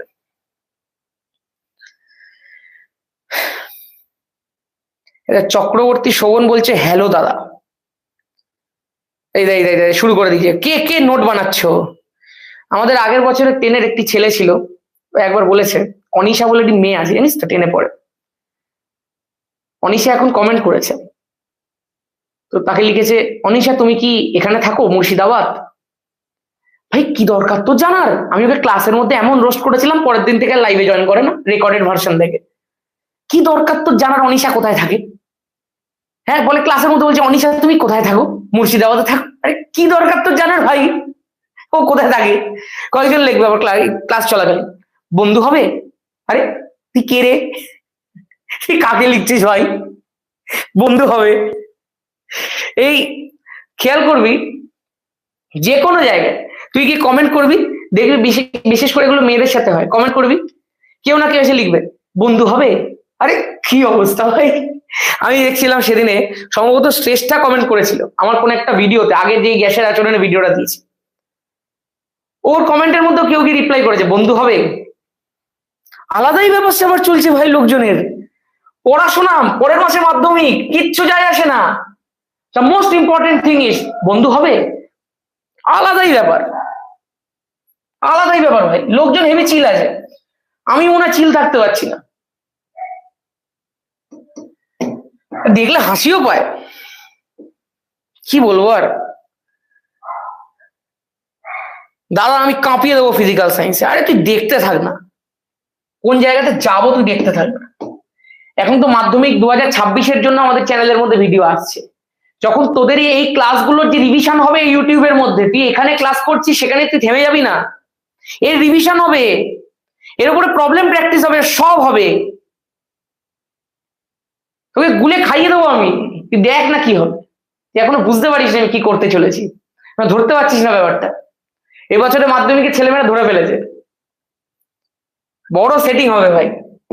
তুই পরীক্ষার হলে যাবি, গিয়ে দেখবি 4.1 থেকে শুরু করে 4.12 প্রত্যেকটা প্রশ্ন তুই মাল্টিপল টাইমস প্র্যাকটিস করেছিস। এই 12টা প্রশ্ন 3 মার্কস করে থাকে 36 নম্বর, আর আগে 54 তুই এমনি 54 পাবি, আর 36-এর মধ্যে তুই গিয়ে দেখবি প্রত্যেকটা প্রশ্ন তুই মাল্টিপল টাইম প্র্যাকটিস করেছিস। শুধু তাই নয়, 4.6-এ তোদের যে অরের প্রশ্নটা থাকবে দেখবি এটাও পারবি এটাও পারবি, 4.12-এ যে অরের প্রশ্নটা থাকবে দেখবি এটাও পারবি এটাও পারবি। তুই বুঝতে পারবি না তুই পরীক্ষার হলে গিয়ে কোনটা করবি কোনটা ছাড়বি। তুই আমাকে জিজ্ঞাসা করতে পারিস তুমি এত কনফিডেন্সের সাথে বলছো কি করে, সেটা তোকে আমি বলবো না, তুই শুধু যা করাচ্ছি তা করতে থাক, বাকি সব আমি বুঝে নেবো।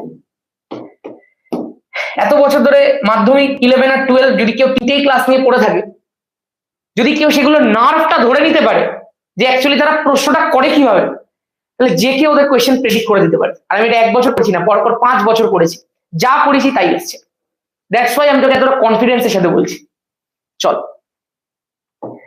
বাকিটা দেখ, অ্যাভোগাড্রো সূত্র বিষয়টা কি। অ্যাভোগাড্রো সূত্র খুব ইউনিক একটা সূত্র, এবং এখান থেকে শুরু হচ্ছে একটু আধুনিকতার ব্যাপার। এই অ্যাভোগাড্রোটা আগে সূত্র ছিল না, আগে এটাকে অ্যাভোগাড্রো একজন বিজ্ঞানীর নাম, তোরা নিশ্চয়ই ক্লাস 9-এ মোল করতে গিয়ে এনার কথা শুনেছিস। তোকে একটু বলে রাখি, অ্যাভোগাড্রো সূত্রটা মেনলি অনুসংখ্যার সাথে আয়তনের সম্পর্ক। এখন তোর কাছে একটা টার্ম নতুন এসছে, টার্মটা হচ্ছে অনুসংখ্যা। তুই বলবি এই অনুসংখ্যাটা তো তোমার ওই 4টের মধ্যে ছিল না, মানে তুমি বলেছিলে পি ভি টি আর ডাব্লিউ, যেখানে পিটা ছিল গ্যাসের চাপ, ভিটা ছিল গ্যাসের আয়তন, টিটা ছিল গ্যাসের উষ্ণতা, আর ডাব্লিউটা ছিল গ্যাসের ভর। এটার মধ্যে অনুসংখ্যাটা আবার কোথায় ভাই? আমি তোকে একটা কথা বলি শোন, গ্যাসের যদি ভর বাড়ে তার মানে কি বাড়ছে তার? আরে অনুসংখ্যাই তো বাড়ছে রে ভাই। যদি কোনো কিছুর অনুসংখ্যা বা মোল সংখ্যা বৃদ্ধি পায় তাহলেই তো তার ভর বৃদ্ধি পাচ্ছে। আমি তো তোকে বলছি আমি দিন দিন মোটা হয়ে যাচ্ছি, তার মানে আমার যে চর্বিগুলো আছে সেই চর্বির অনুসংখ্যা বৃদ্ধি পাচ্ছে, মোল সংখ্যা বৃদ্ধি পাচ্ছে, চর্বির ভরটা বৃদ্ধি পাচ্ছে, সেই জন্যই আমি মোটা হয়ে যাচ্ছি। দেখ আমার কত বড় পেট হয়ে যাচ্ছে আস্তে আস্তে, তার মানে কি? তার মানে যে কোনো কিছুর ভর বাড়ছে, আর ভর বাড়ছে মানেই তার কি বাড়ছে? অণু সংখ্যা বা মোল সংখ্যাই তো বাড়ছে। তার মানে এই যে আমি ডাব্লিউটা লিখেছি, এই ডাব্লিউর বৃদ্ধি মানেই অণু সংখ্যা বা মোল সংখ্যা এন এর বৃদ্ধি। এখন তুই আমাকে বলবি দাদা অণু সংখ্যা মানেই মোল সংখ্যা, না, অ্যাভোগাড্রো সংখ্যক অণুকে এক মোল বলা হয়। সেই জন্যই আমি যদি অণুর সংখ্যা বাড়াই অ্যাভোগাড্রো সংখ্যক থেকে 2 ইন্টু অ্যাভোগাড্রো সংখ্যক, তাহলে মোল সংখ্যাও 1 মোল থেকে 2 মোল হয়ে যাবে। কানেকশনটা বোঝ, ভর যদি বাড়ে তাহলে অণু সংখ্যাও বাড়বে, অণু সংখ্যা যদি বাড়ে তাহলে মোল সংখ্যাও বাড়বে। একদম পরিষ্কার কানেকশন। ভর বাড়লে অণু সংখ্যা বাড়বে, অণু সংখ্যা বাড়লে মোল সংখ্যা বাড়বে। সেই জন্য আমরা এই ভরের জায়গার মধ্যে অণু সংখ্যা বা মোল সংখ্যা এন কেও বসিয়ে দিতে পারি। এইটা অ্যাকচুয়ালি মোলকে রিপ্রেজেন্ট করে, ছোট হাতের এন। আর তুইও জানিস মোল বাড়ছে মানেই অণু বাড়ছে, অণু বাড়ছে মানেই ভর বাড়ছে, ভর বাড়ছে মানেই অণু আর মোল বাড়ছে। সেই কারণে তুই ডাব্লু বসা, তুই এন বসা, সবই সমতুল্য। অ্যাকচুয়ালি সবকটাই বাড়ছে একসাথে, একদম পরিষ্কার। এবার অ্যাভোগাড্রো সূত্রটা কি বলতে চেয়েছে? অ্যাভোগাড্রো একটা ইউনিক কন্ডিশন বলেছেন। অ্যাকচুয়ালি তিনি যে সূত্রটা দিয়েছিলেন সেটা বোঝার মতো ক্ষমতা তখনকার দিনের বৈজ্ঞানিক মহলে ছিল না। তিনি যে সূত্রটা নিয়ে এলেন সেটা তখনকার দিনের বিজ্ঞানীরা রিজেক্ট করে দিলেন। তারা বললেন তুমি এসব আলতু ফালতু জিনিস বকো না এখানে দাঁড়িয়ে, আমাদের সময়টা নষ্ট করো না। সেই জন্য প্রথমে তার এই ভাবনাটাকে সূত্র নামে কেউ মানতেই চাননি। সূত্র মানে কি? সূত্র মানে যেটাকে সার্বজনীন ভাবে সবাই ফলো করবে। প্রথমে তাকে বলা হলো ঠিক আছে তুমি করেছো সব ভালো, তোমার এইটা হচ্ছে একটা প্রকল্প। প্রকল্প মানে কি? যেটা তোরা বানাস, যেটা তুই নিজে বানিয়েছিস, বাট সেইটা দেখে অন্য কেউ অনুসরণ করবে না। সেটা তুই নিজে বানিয়েছিস, এর ওর থেকে টুকে বানিয়েছিস, চ্যাট জিপিটি থেকে টুকে বানিয়ে দিয়েছিস। আমাদের সময় চ্যাট জিপিটি ছিল না, আমরা বই ফই থেকে টুকে দিতাম, তোরা চ্যাট জিপিটি থেকে টুকে দিস। এখন ইংলিশের রাইটিং ফাইটিং লোকজন নিজে লেখে না, ওই যে টুকে দিয়েছে সেটা তুই নিজের মধ্যে সীমাবদ্ধ রেখে দিয়েছিস। সেইটার আর কোনো ভবিষ্যৎ এক্সপেক্ট নেই। স্কুল হয়তো বলে রেখে দেবে, আদতে কিছু করে না, রাত দিয়ে বিক্রি করে দেয় একদম 25 টাকা কেজি। এই যে জিনিসগুলো হচ্ছে, তার মানে ওই যে প্রকল্পটা দেখবি তুই নিজের উপরে লিখিস প্রকল্প, বাংলা প্রকল্প, ইংরেজি প্রকল্প, তার মানে সেইটাকে শুধুমাত্র তুই ইউজ করছিস, সেইটাকে আর কেউ ইউজ করছে না, সেইটার ভবিষ্যতের কোনো অ্যাসপেক্ট নেই। সেই জন্য অ্যাভোগাড্রোটাকেও বলা হলো যে তুমিও যেটা আবিষ্কার করেছো সেটা একটা প্রকল্প, সেটা কোনো সূত্র নয়। বাট বাট বাট পরবর্তীকালে অ্যাভোগাড্রোর এই প্রকল্পটা এমন ভাবে বিজ্ঞানিক মহলে ছাড়া ফেলে দিল, পরবর্তীকালের বিজ্ঞানীরা বুঝতে পারলেন না মানুষটা আদ্যপাদ্য পাগল ছিল না, মানুষটা সকাল সকাল কিনলের বোতলে জল খেত না, মানুষটা খাঁটি কথা বলতো, মানুষটা যা বলেছে হয়তো তার ধরনটা অন্য ছিল, বাট সে সত্যি বলেছে, সে পারফেক্ট কথা বলে গেছে। এবং পরবর্তীকালে তার এই প্রকল্পটাকে সূত্রের আখ্যা দেওয়া হলো।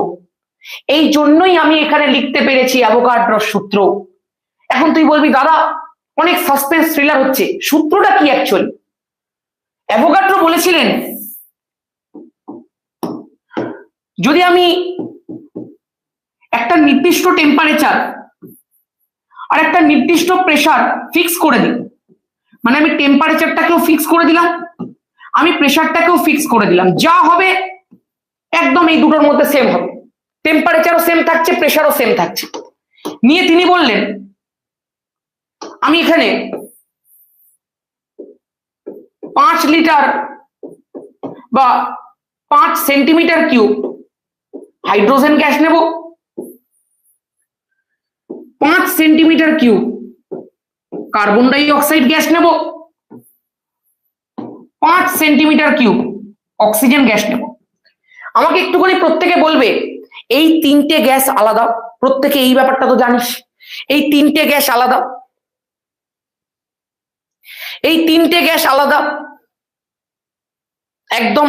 এটা হাইড্রোজেন গ্যাস, এটা কার্বন ডাই অক্সাইড গ্যাস, এটা অক্সিজেন গ্যাস।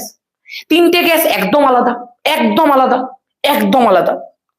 ভাই যেটা এখন বলছি সেটা আগে মন দিয়ে শোন। এবং তুই একটা জিনিসও নিশ্চয়ই জানিস, তোদেরকে যদি আণবিক ভর বৃদ্ধি করতে বলা হয় বা আণবিক ভর বার করতে বলা হয়, হাইড্রোজেনের ক্ষেত্রে আণবিক ভর হচ্ছে, বা আণবিক ভরের থেকে মোলার ভর বলাটা ভালো, 2 গ্রাম পার মোল। কার্বন ডাই অক্সাইডের ক্ষেত্রে হচ্ছে 44 গ্রাম পার মোল। অক্সিজেনের ক্ষেত্রে হচ্ছে 32 গ্রাম পার মোল।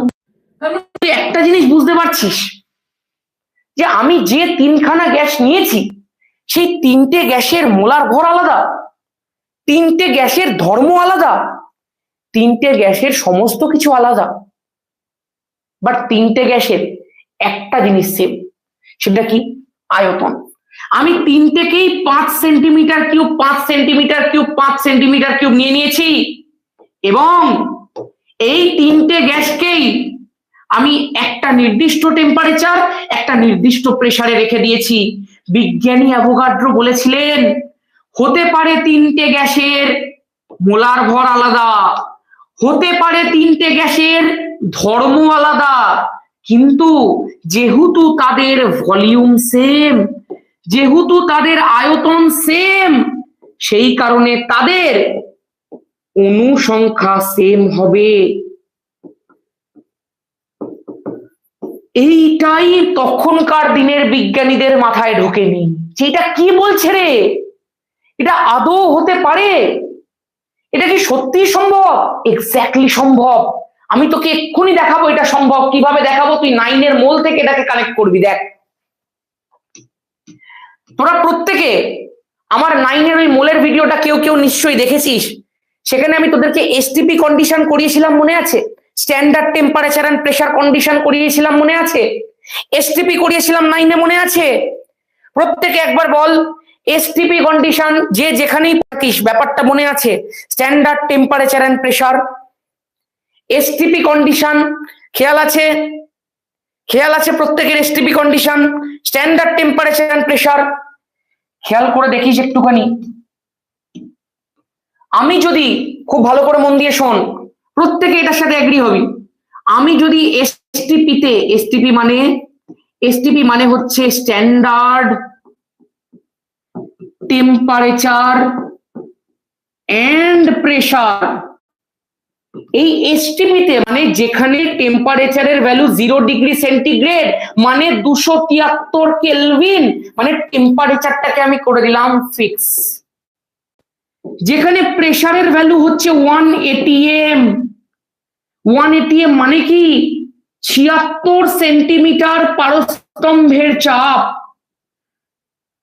মানে আমি প্রেসারটাকেও ফিক্স করে দিলাম, টেম্পারেচারটাকে ফিক্স করে দিলাম। এই এসটিপি কন্ডিশনে নিশ্চয়ই প্রত্যেকের মনে আছে 1 মোল পরিমাণ হাইড্রোজেন, 1 মোল পরিমাণ কার্বন ডাই অক্সাইড, 1 মোল পরিমাণ অক্সিজেন। তুই যে কোনো গ্যাস নিয়ে নে, তুই যদি কোনো গ্যাসকে এসটিপিতে রেখে দিস, স্ট্যান্ডার্ড টেম্পারেচার এন্ড প্রেসারে রেখে দিস, তাহলে যে কোনো গ্যাসের 1 মোল গ্যাসের আয়তন হয়ে যায় 22.4 লিটার। নিশ্চয়ই প্রত্যেকের মনে আছে জিনিসটা, এটা সর্বজন স্বীকৃত জিনিস, এটা সবাই মিলে প্রমাণ করেছে যে যদি আমি টেম্পারেচার আর প্রেসারটাকে ধ্রুবক করে দিতে পারি, যদি টেম্পারেচার আর প্রেসারটাকে এসটিপি কন্ডিশনে নিয়ে চলে আসতে পারি, যদি টেম্পারেচারটাকে 273 কেলভিন আর প্রেসারটাকে 1 এটিএম করে দিতে পারি, মানে তিনটের ক্ষেত্রেই টেম্পারেচার প্রেসার সেম। যেটা কে বলেছিলেন? অ্যাভোগাড্রো বলেছিলেন। তাহলে তিনটেকেই যদি আমি সেম পরিমাণে নিয়ে নিই, তিনটেকেই আমি যদি 1 মোল পরিমাণে নিয়ে নিই, মানে তিনটের কি সমান? তুই বলবি দাদা তিনটের মোল সমান। আমি বলবো না ভাই, তিনটের অণু সংখ্যা সমান।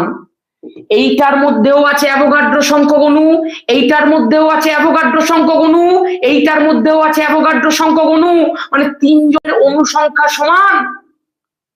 তখন প্রত্যেকের আয়তন কত? 22.4 লিটার। তাহলে অ্যাভোগাড্রো কোথায় ভুল বললেন?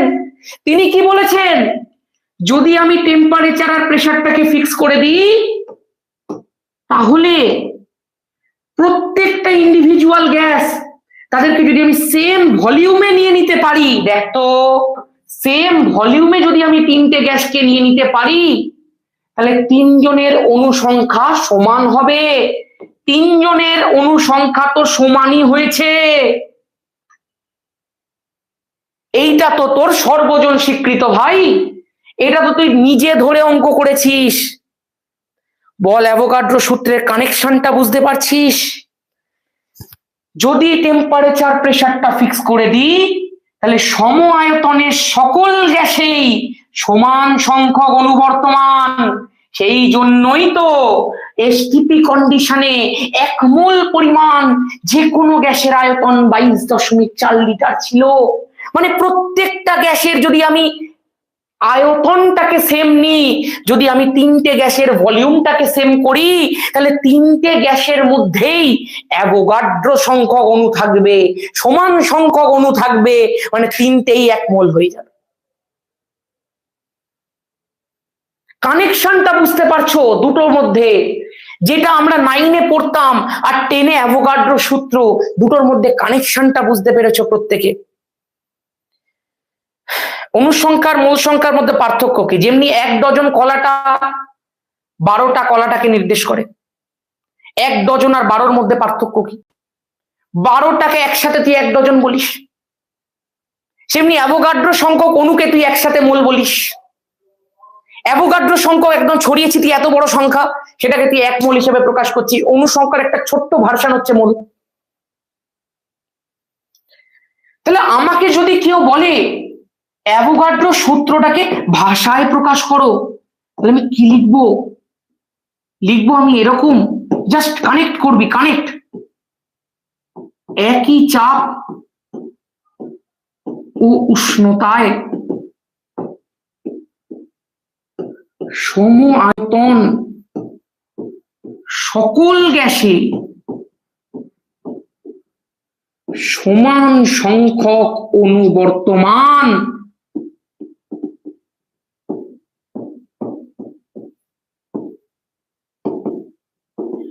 এইবার এই সূত্রটার অর্থ, এই সূত্রটার মর্ম তোর মধ্যে ক্লিয়ার।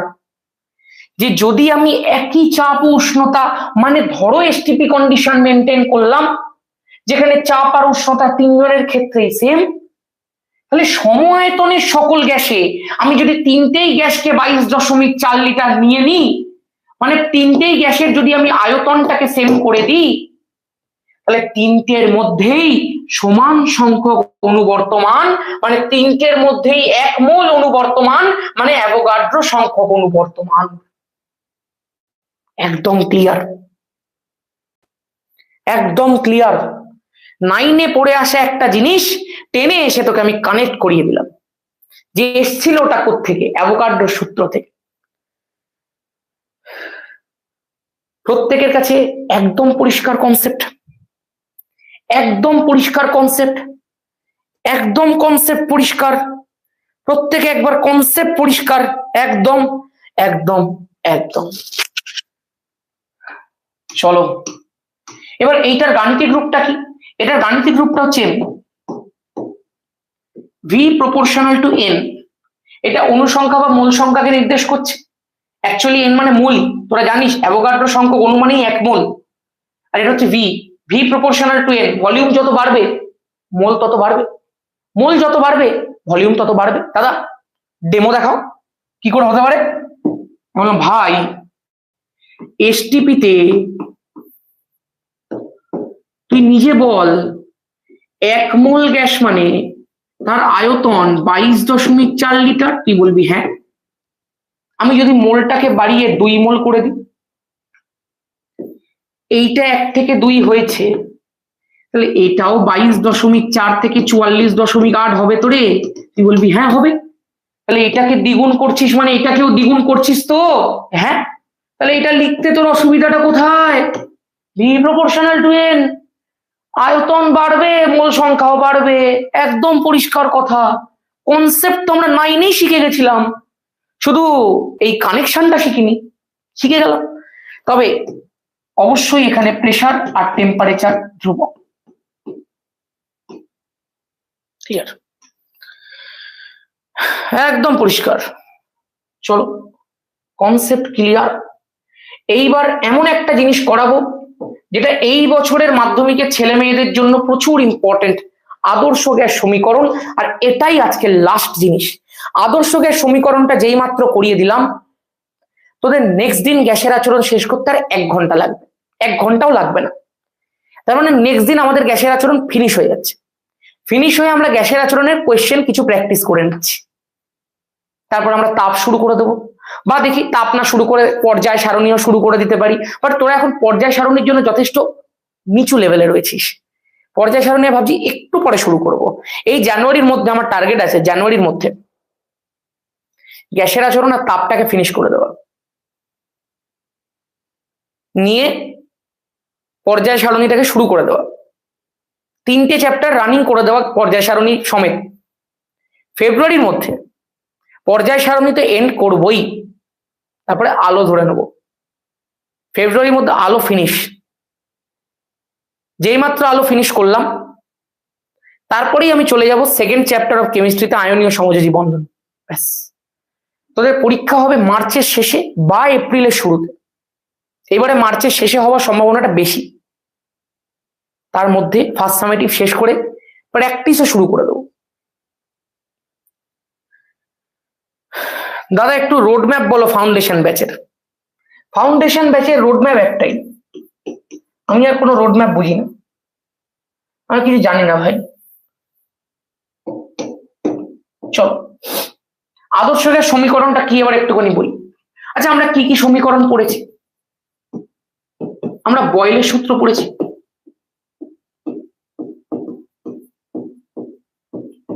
বয়েল কি বলতেন ভাই? বয়েল বলতেন আয়তন প্রপোর্শনাল টু 1/চাপ। কখন? যখন গ্যাসের ভর ও গ্যাসের উষ্ণতা ধ্রুবক। বলতেন, বললাম একদম বলতেন। তোরা এখনো ভেদ চ্যাপ্টার পড়িসনি, ভেদ শিখলে এটা আরো ভালো বুঝতে পারবি অঙ্কে। দ্বিতীয় কি? দ্বিতীয় তোরা পড়েছিস চার্লস বাবার সূত্র। চার্লসের সূত্রে তোরা কি পড়েছিস? তোরা পড়েছিস ভি প্রপোর্শনাল টু টি, মানে আয়তনটা এখানে চাপের সাথে ব্যস্তানুপাতিক পড়েছিলি, এখানে পড়লি আয়তনটা উষ্ণতার সাথে সমানুপাতিক। আচ্ছা, এইটা হয়ে গেল তো 2 নম্বর সম্পর্ক। কখন এটা পড়েছিস? যখন গ্যাসের চাপ আর গ্যাসের ভর ধ্রুবক। একটা প্রশ্ন মাধ্যমিকে অনেকবার এসছে জানিস তো, প্রশ্নটা হলো চার্লস আর বয়েলের সূত্রের সাধারণ ধ্রুবক কোনটা? অ্যান্সার কি হবে? চার্লস আর বয়েলের সূত্রের সাধারণ ধ্রুবক কোনটা, কমন ধ্রুবক কোনটা? একদম একদম গ্যাসের ভর।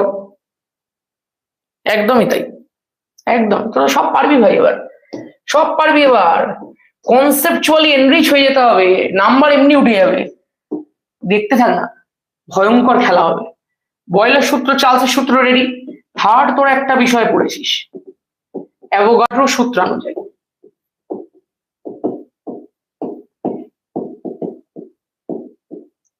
অ্যাভোগাড্রো সূত্রানুসারে কি লিখতে পারি?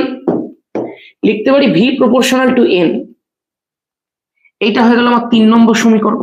এইসব লেখা টেখা তোকে দিয়ে দেবো, যেখানে আমি বলতে পারি গ্যাসের চাপ আর গ্যাসের উষ্ণতা ধ্রুবক। একদম পরিষ্কার। এইবার যখন আমি মাধ্যমিকের আগে লেখা শেখাই যে এক্স্যাক্টলি তোকে 3-এর মধ্যে 3 কিভাবে পেতে হয়, আমাদের যখন ধামাকা ব্যাচটা হয়, যখন অ্যাডভান্স মাধ্যমিকের জন্য পড়াশোনা হয়, তখন অন্য লেভেলের কোয়েশ্চেন প্র্যাকটিস হয়। মাধ্যমিকের প্রশ্নের লেভেল আস্তে আস্তে বেড়ে যাচ্ছে। এবং ওই হাইয়েস্ট কোয়ালিটি লেভেল তোর ফার্স্ট সামেটিভ সেকেন্ড সামেটিভ তোর দেবে না, সব দেবে টেস্ট পরীক্ষার মাধ্যমে। তুই ফার্স্ট সামেটিভ সেকেন্ড সামেটিভ একটা ললিপপ ফেজের মধ্যে দিয়ে যাবি, আর ওই সেকেন্ড সামেটিভটা যে শেষ হবে তখন হবে মার কাট খেলা। তখন যে কোয়েশ্চেনের লেভেল তুই দেখতে পাবি সেই কোয়েশ্চেনের লেভেল আজকের কোয়েশ্চেনের লেভেলের মতো থাকবে না, তখন অন্য লেভেলের কোয়েশ্চেন হবে। তোকে বলবে গেলুসাকের সূত্র থেকে অ্যাভোগাড্রো সূত্র প্রতিষ্ঠা করো, যেগুলো তোকে ফার্স্ট সামেটিভ সেকেন্ড সামেটিভ দেবে না, তখন দেবে। তখন আমি একটা জিনিস বলি, এগুলো লেখারও একটু ধরন আছে ভাই। তুই যখন বয়েলের সূত্রানুযায়ী লিখছিস তুই ডিরেক্ট সমীকরণটা বসাস না, তুই এখানে বয়েলের সূত্রটা একটুখানি লিখে দে। কারণ এইটা যদি 2 নাম্বার বা 3 নাম্বার এখন দিয়ে দিচ্ছে, তুই 3-এর মধ্যে 3 এইটুকুর জন্য দেবে না, তোকে বয়েলের সূত্রটা এখানে লিখে দিতে হবে যে স্থির উষ্ণতায় নির্দিষ্ট ভরের কোনো গ্যাসের আয়তন তার উপর প্রযুক্ত চাপের সাথে ব্যস্তানুপাতে পরিবর্তিত হয়। তোটা লিখে দে, তোকে তো কনসেপ্ট ক্লিয়ার, তুই চোখে দেখে বুঝতে পারছিস। তুই এখানে লিখে দে স্থির চাপে নির্দিষ্ট ভরের কোনো গ্যাসের আয়তন তার পরম উষ্ণতার সাথে সমানুপাতিক, লিখে দে একটা লাইন। শুধুমাত্র লিখিস না অ্যাভোগাড্রো সূত্রানুযায়ী, লিখে দে অ্যাভোগাড্রো সূত্রটা, যে একই চাপ ও উষ্ণতায় সম আয়তন সকল গ্যাসের সমান সংখ্যক অনুবর্ত, এক লাইন করে লিখে দাও। কি দেখতে পেলাম?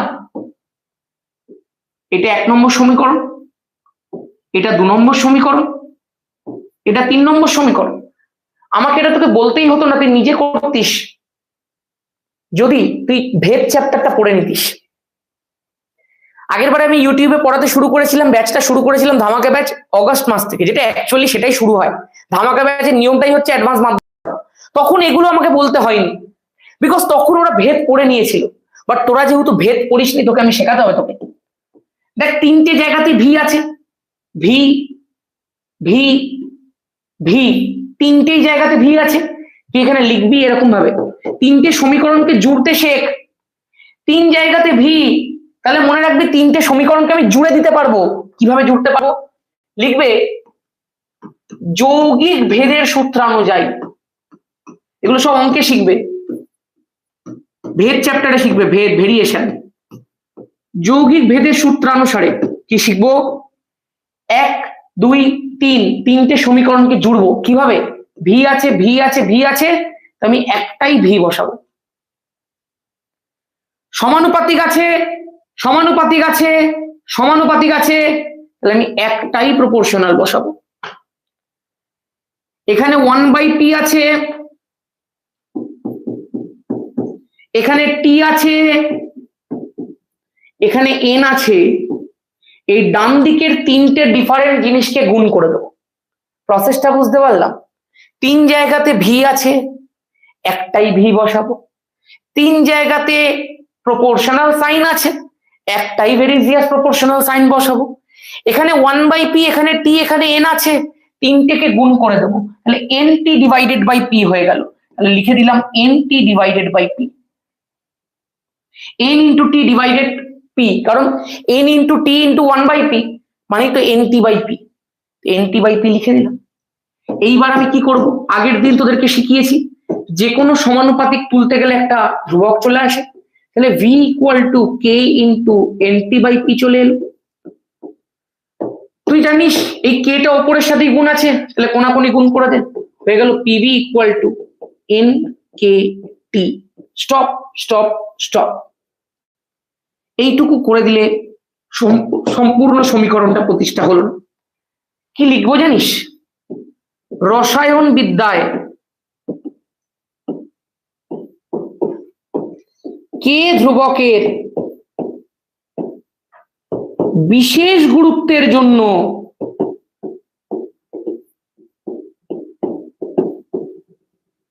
কে ইকুয়াল টু আর ধরা হয়।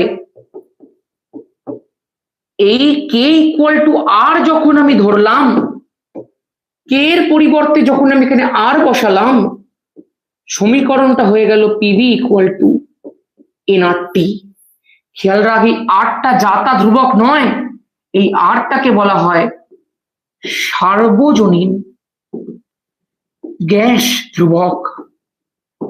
এবার এই সার্বজনীন গ্যাস ধ্রুবকটা কি জিনিস সেটা সানডে সাসপেন্স থাকলো, পরের সানডেতে আমরা এই সার্বজনীন গ্যাস ধ্রুবক এবং তার ভ্যালুগুলোকে নিয়ে ডিসকাস করব। একটু চোখটার মধ্যে সুন্দর করে এই ভ্যালুগুলোকে গেঁথে নাও, পরের দিন এখান থেকেই শুরু হবে। ভ্যালুগুলোকে একবার প্রণাম করে নে, যেগুলো কি হতে চলেছে। এগুলো থাকবে আমাদের সানডে সাসপেন্স, এবং এই ভ্যালুগুলোকে নিয়ে আসা যায়, কিভাবে নিয়ে আসা যায় তোকে আমি সব শিখিয়ে দেবো। এই প্রত্যেকটা ভ্যালু মনে রাখতে হবে, একদমই তাই। প্রত্যেকটা ভ্যালু তুই মনে রাখবি, তুই নিজে থেকে মনে রাখবি, তুই দেখতে থাক।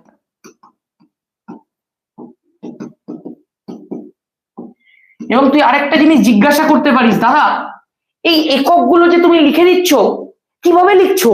তুই নিজের পরের দিন লিখবি রে ভাই, তুই নিজে পরের দিন লিখবি এককগুলো। এবং শুধু তাই নয়, মাত্রা, তুই নিজে এগুলোর মাত্রা পরের দিন বার করে দেখবি, গ্যারেন্টি দিয়ে বলতে পারলাম। এই যে পুরো সমীকরণটা তোকে আমি প্রতিষ্ঠা করে দিলাম, এটাই হচ্ছে আদর্শ গ্যাস সমীকরণ। এখন তোর মনের মধ্যে একটা প্রশ্ন এসছে, দাদা এই আদর্শ গ্যাসটা আবার কি? মানে গ্যাস কি আবার দুটো টাইপের হয়? আদর্শ গ্যাস, তাহলে আরেকটা কি বাস্তব গ্যাস? সানডে সাসপেন্স থাকলো বিষয়টা।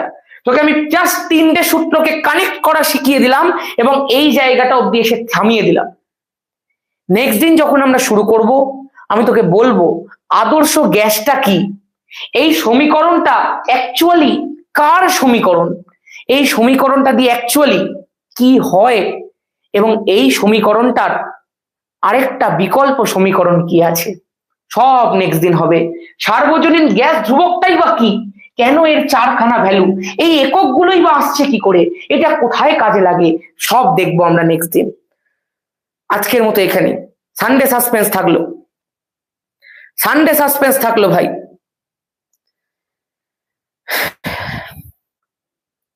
ঠিক আছে, ঠিক আছে, আজকের মতো এখানে, আজকের মতো এখানে। প্রত্যেকে বল কেমন লাগলো সেকেন্ড ক্লাস? ফিজিক্যাল সায়েন্স হালকা হালকা করে শিখতে পারছিস? হালকা হালকা করে ফিজিক্যাল সায়েন্স শিখছিস? পারবি তো? একদম, চলো একদম, চলো হালকা হালকা করে আমরা শিখে নেবো, কোনো চাপ নেই। ব্যাস, এবার যা গিয়ে ঘুমিয়ে পড়।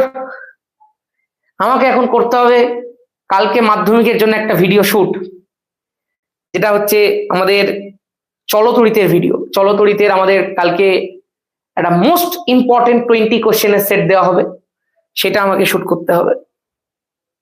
চলো আজকের মতো এখানেই, টাটা। এর যে পুরো ক্লাসটা আছে সেটা রেকর্ডেড ভার্সনে, তুমি এবার ক্লাস থেকে বেরিয়ে গিয়ে লিঙ্কটার মধ্যে ট্যাপ করে দেখো, পুরো ক্লাসটা তুমি দেখতে পাবে। আজকের মতো এখানেই, টাটা, গুড নাইট, জয় ধামাকা।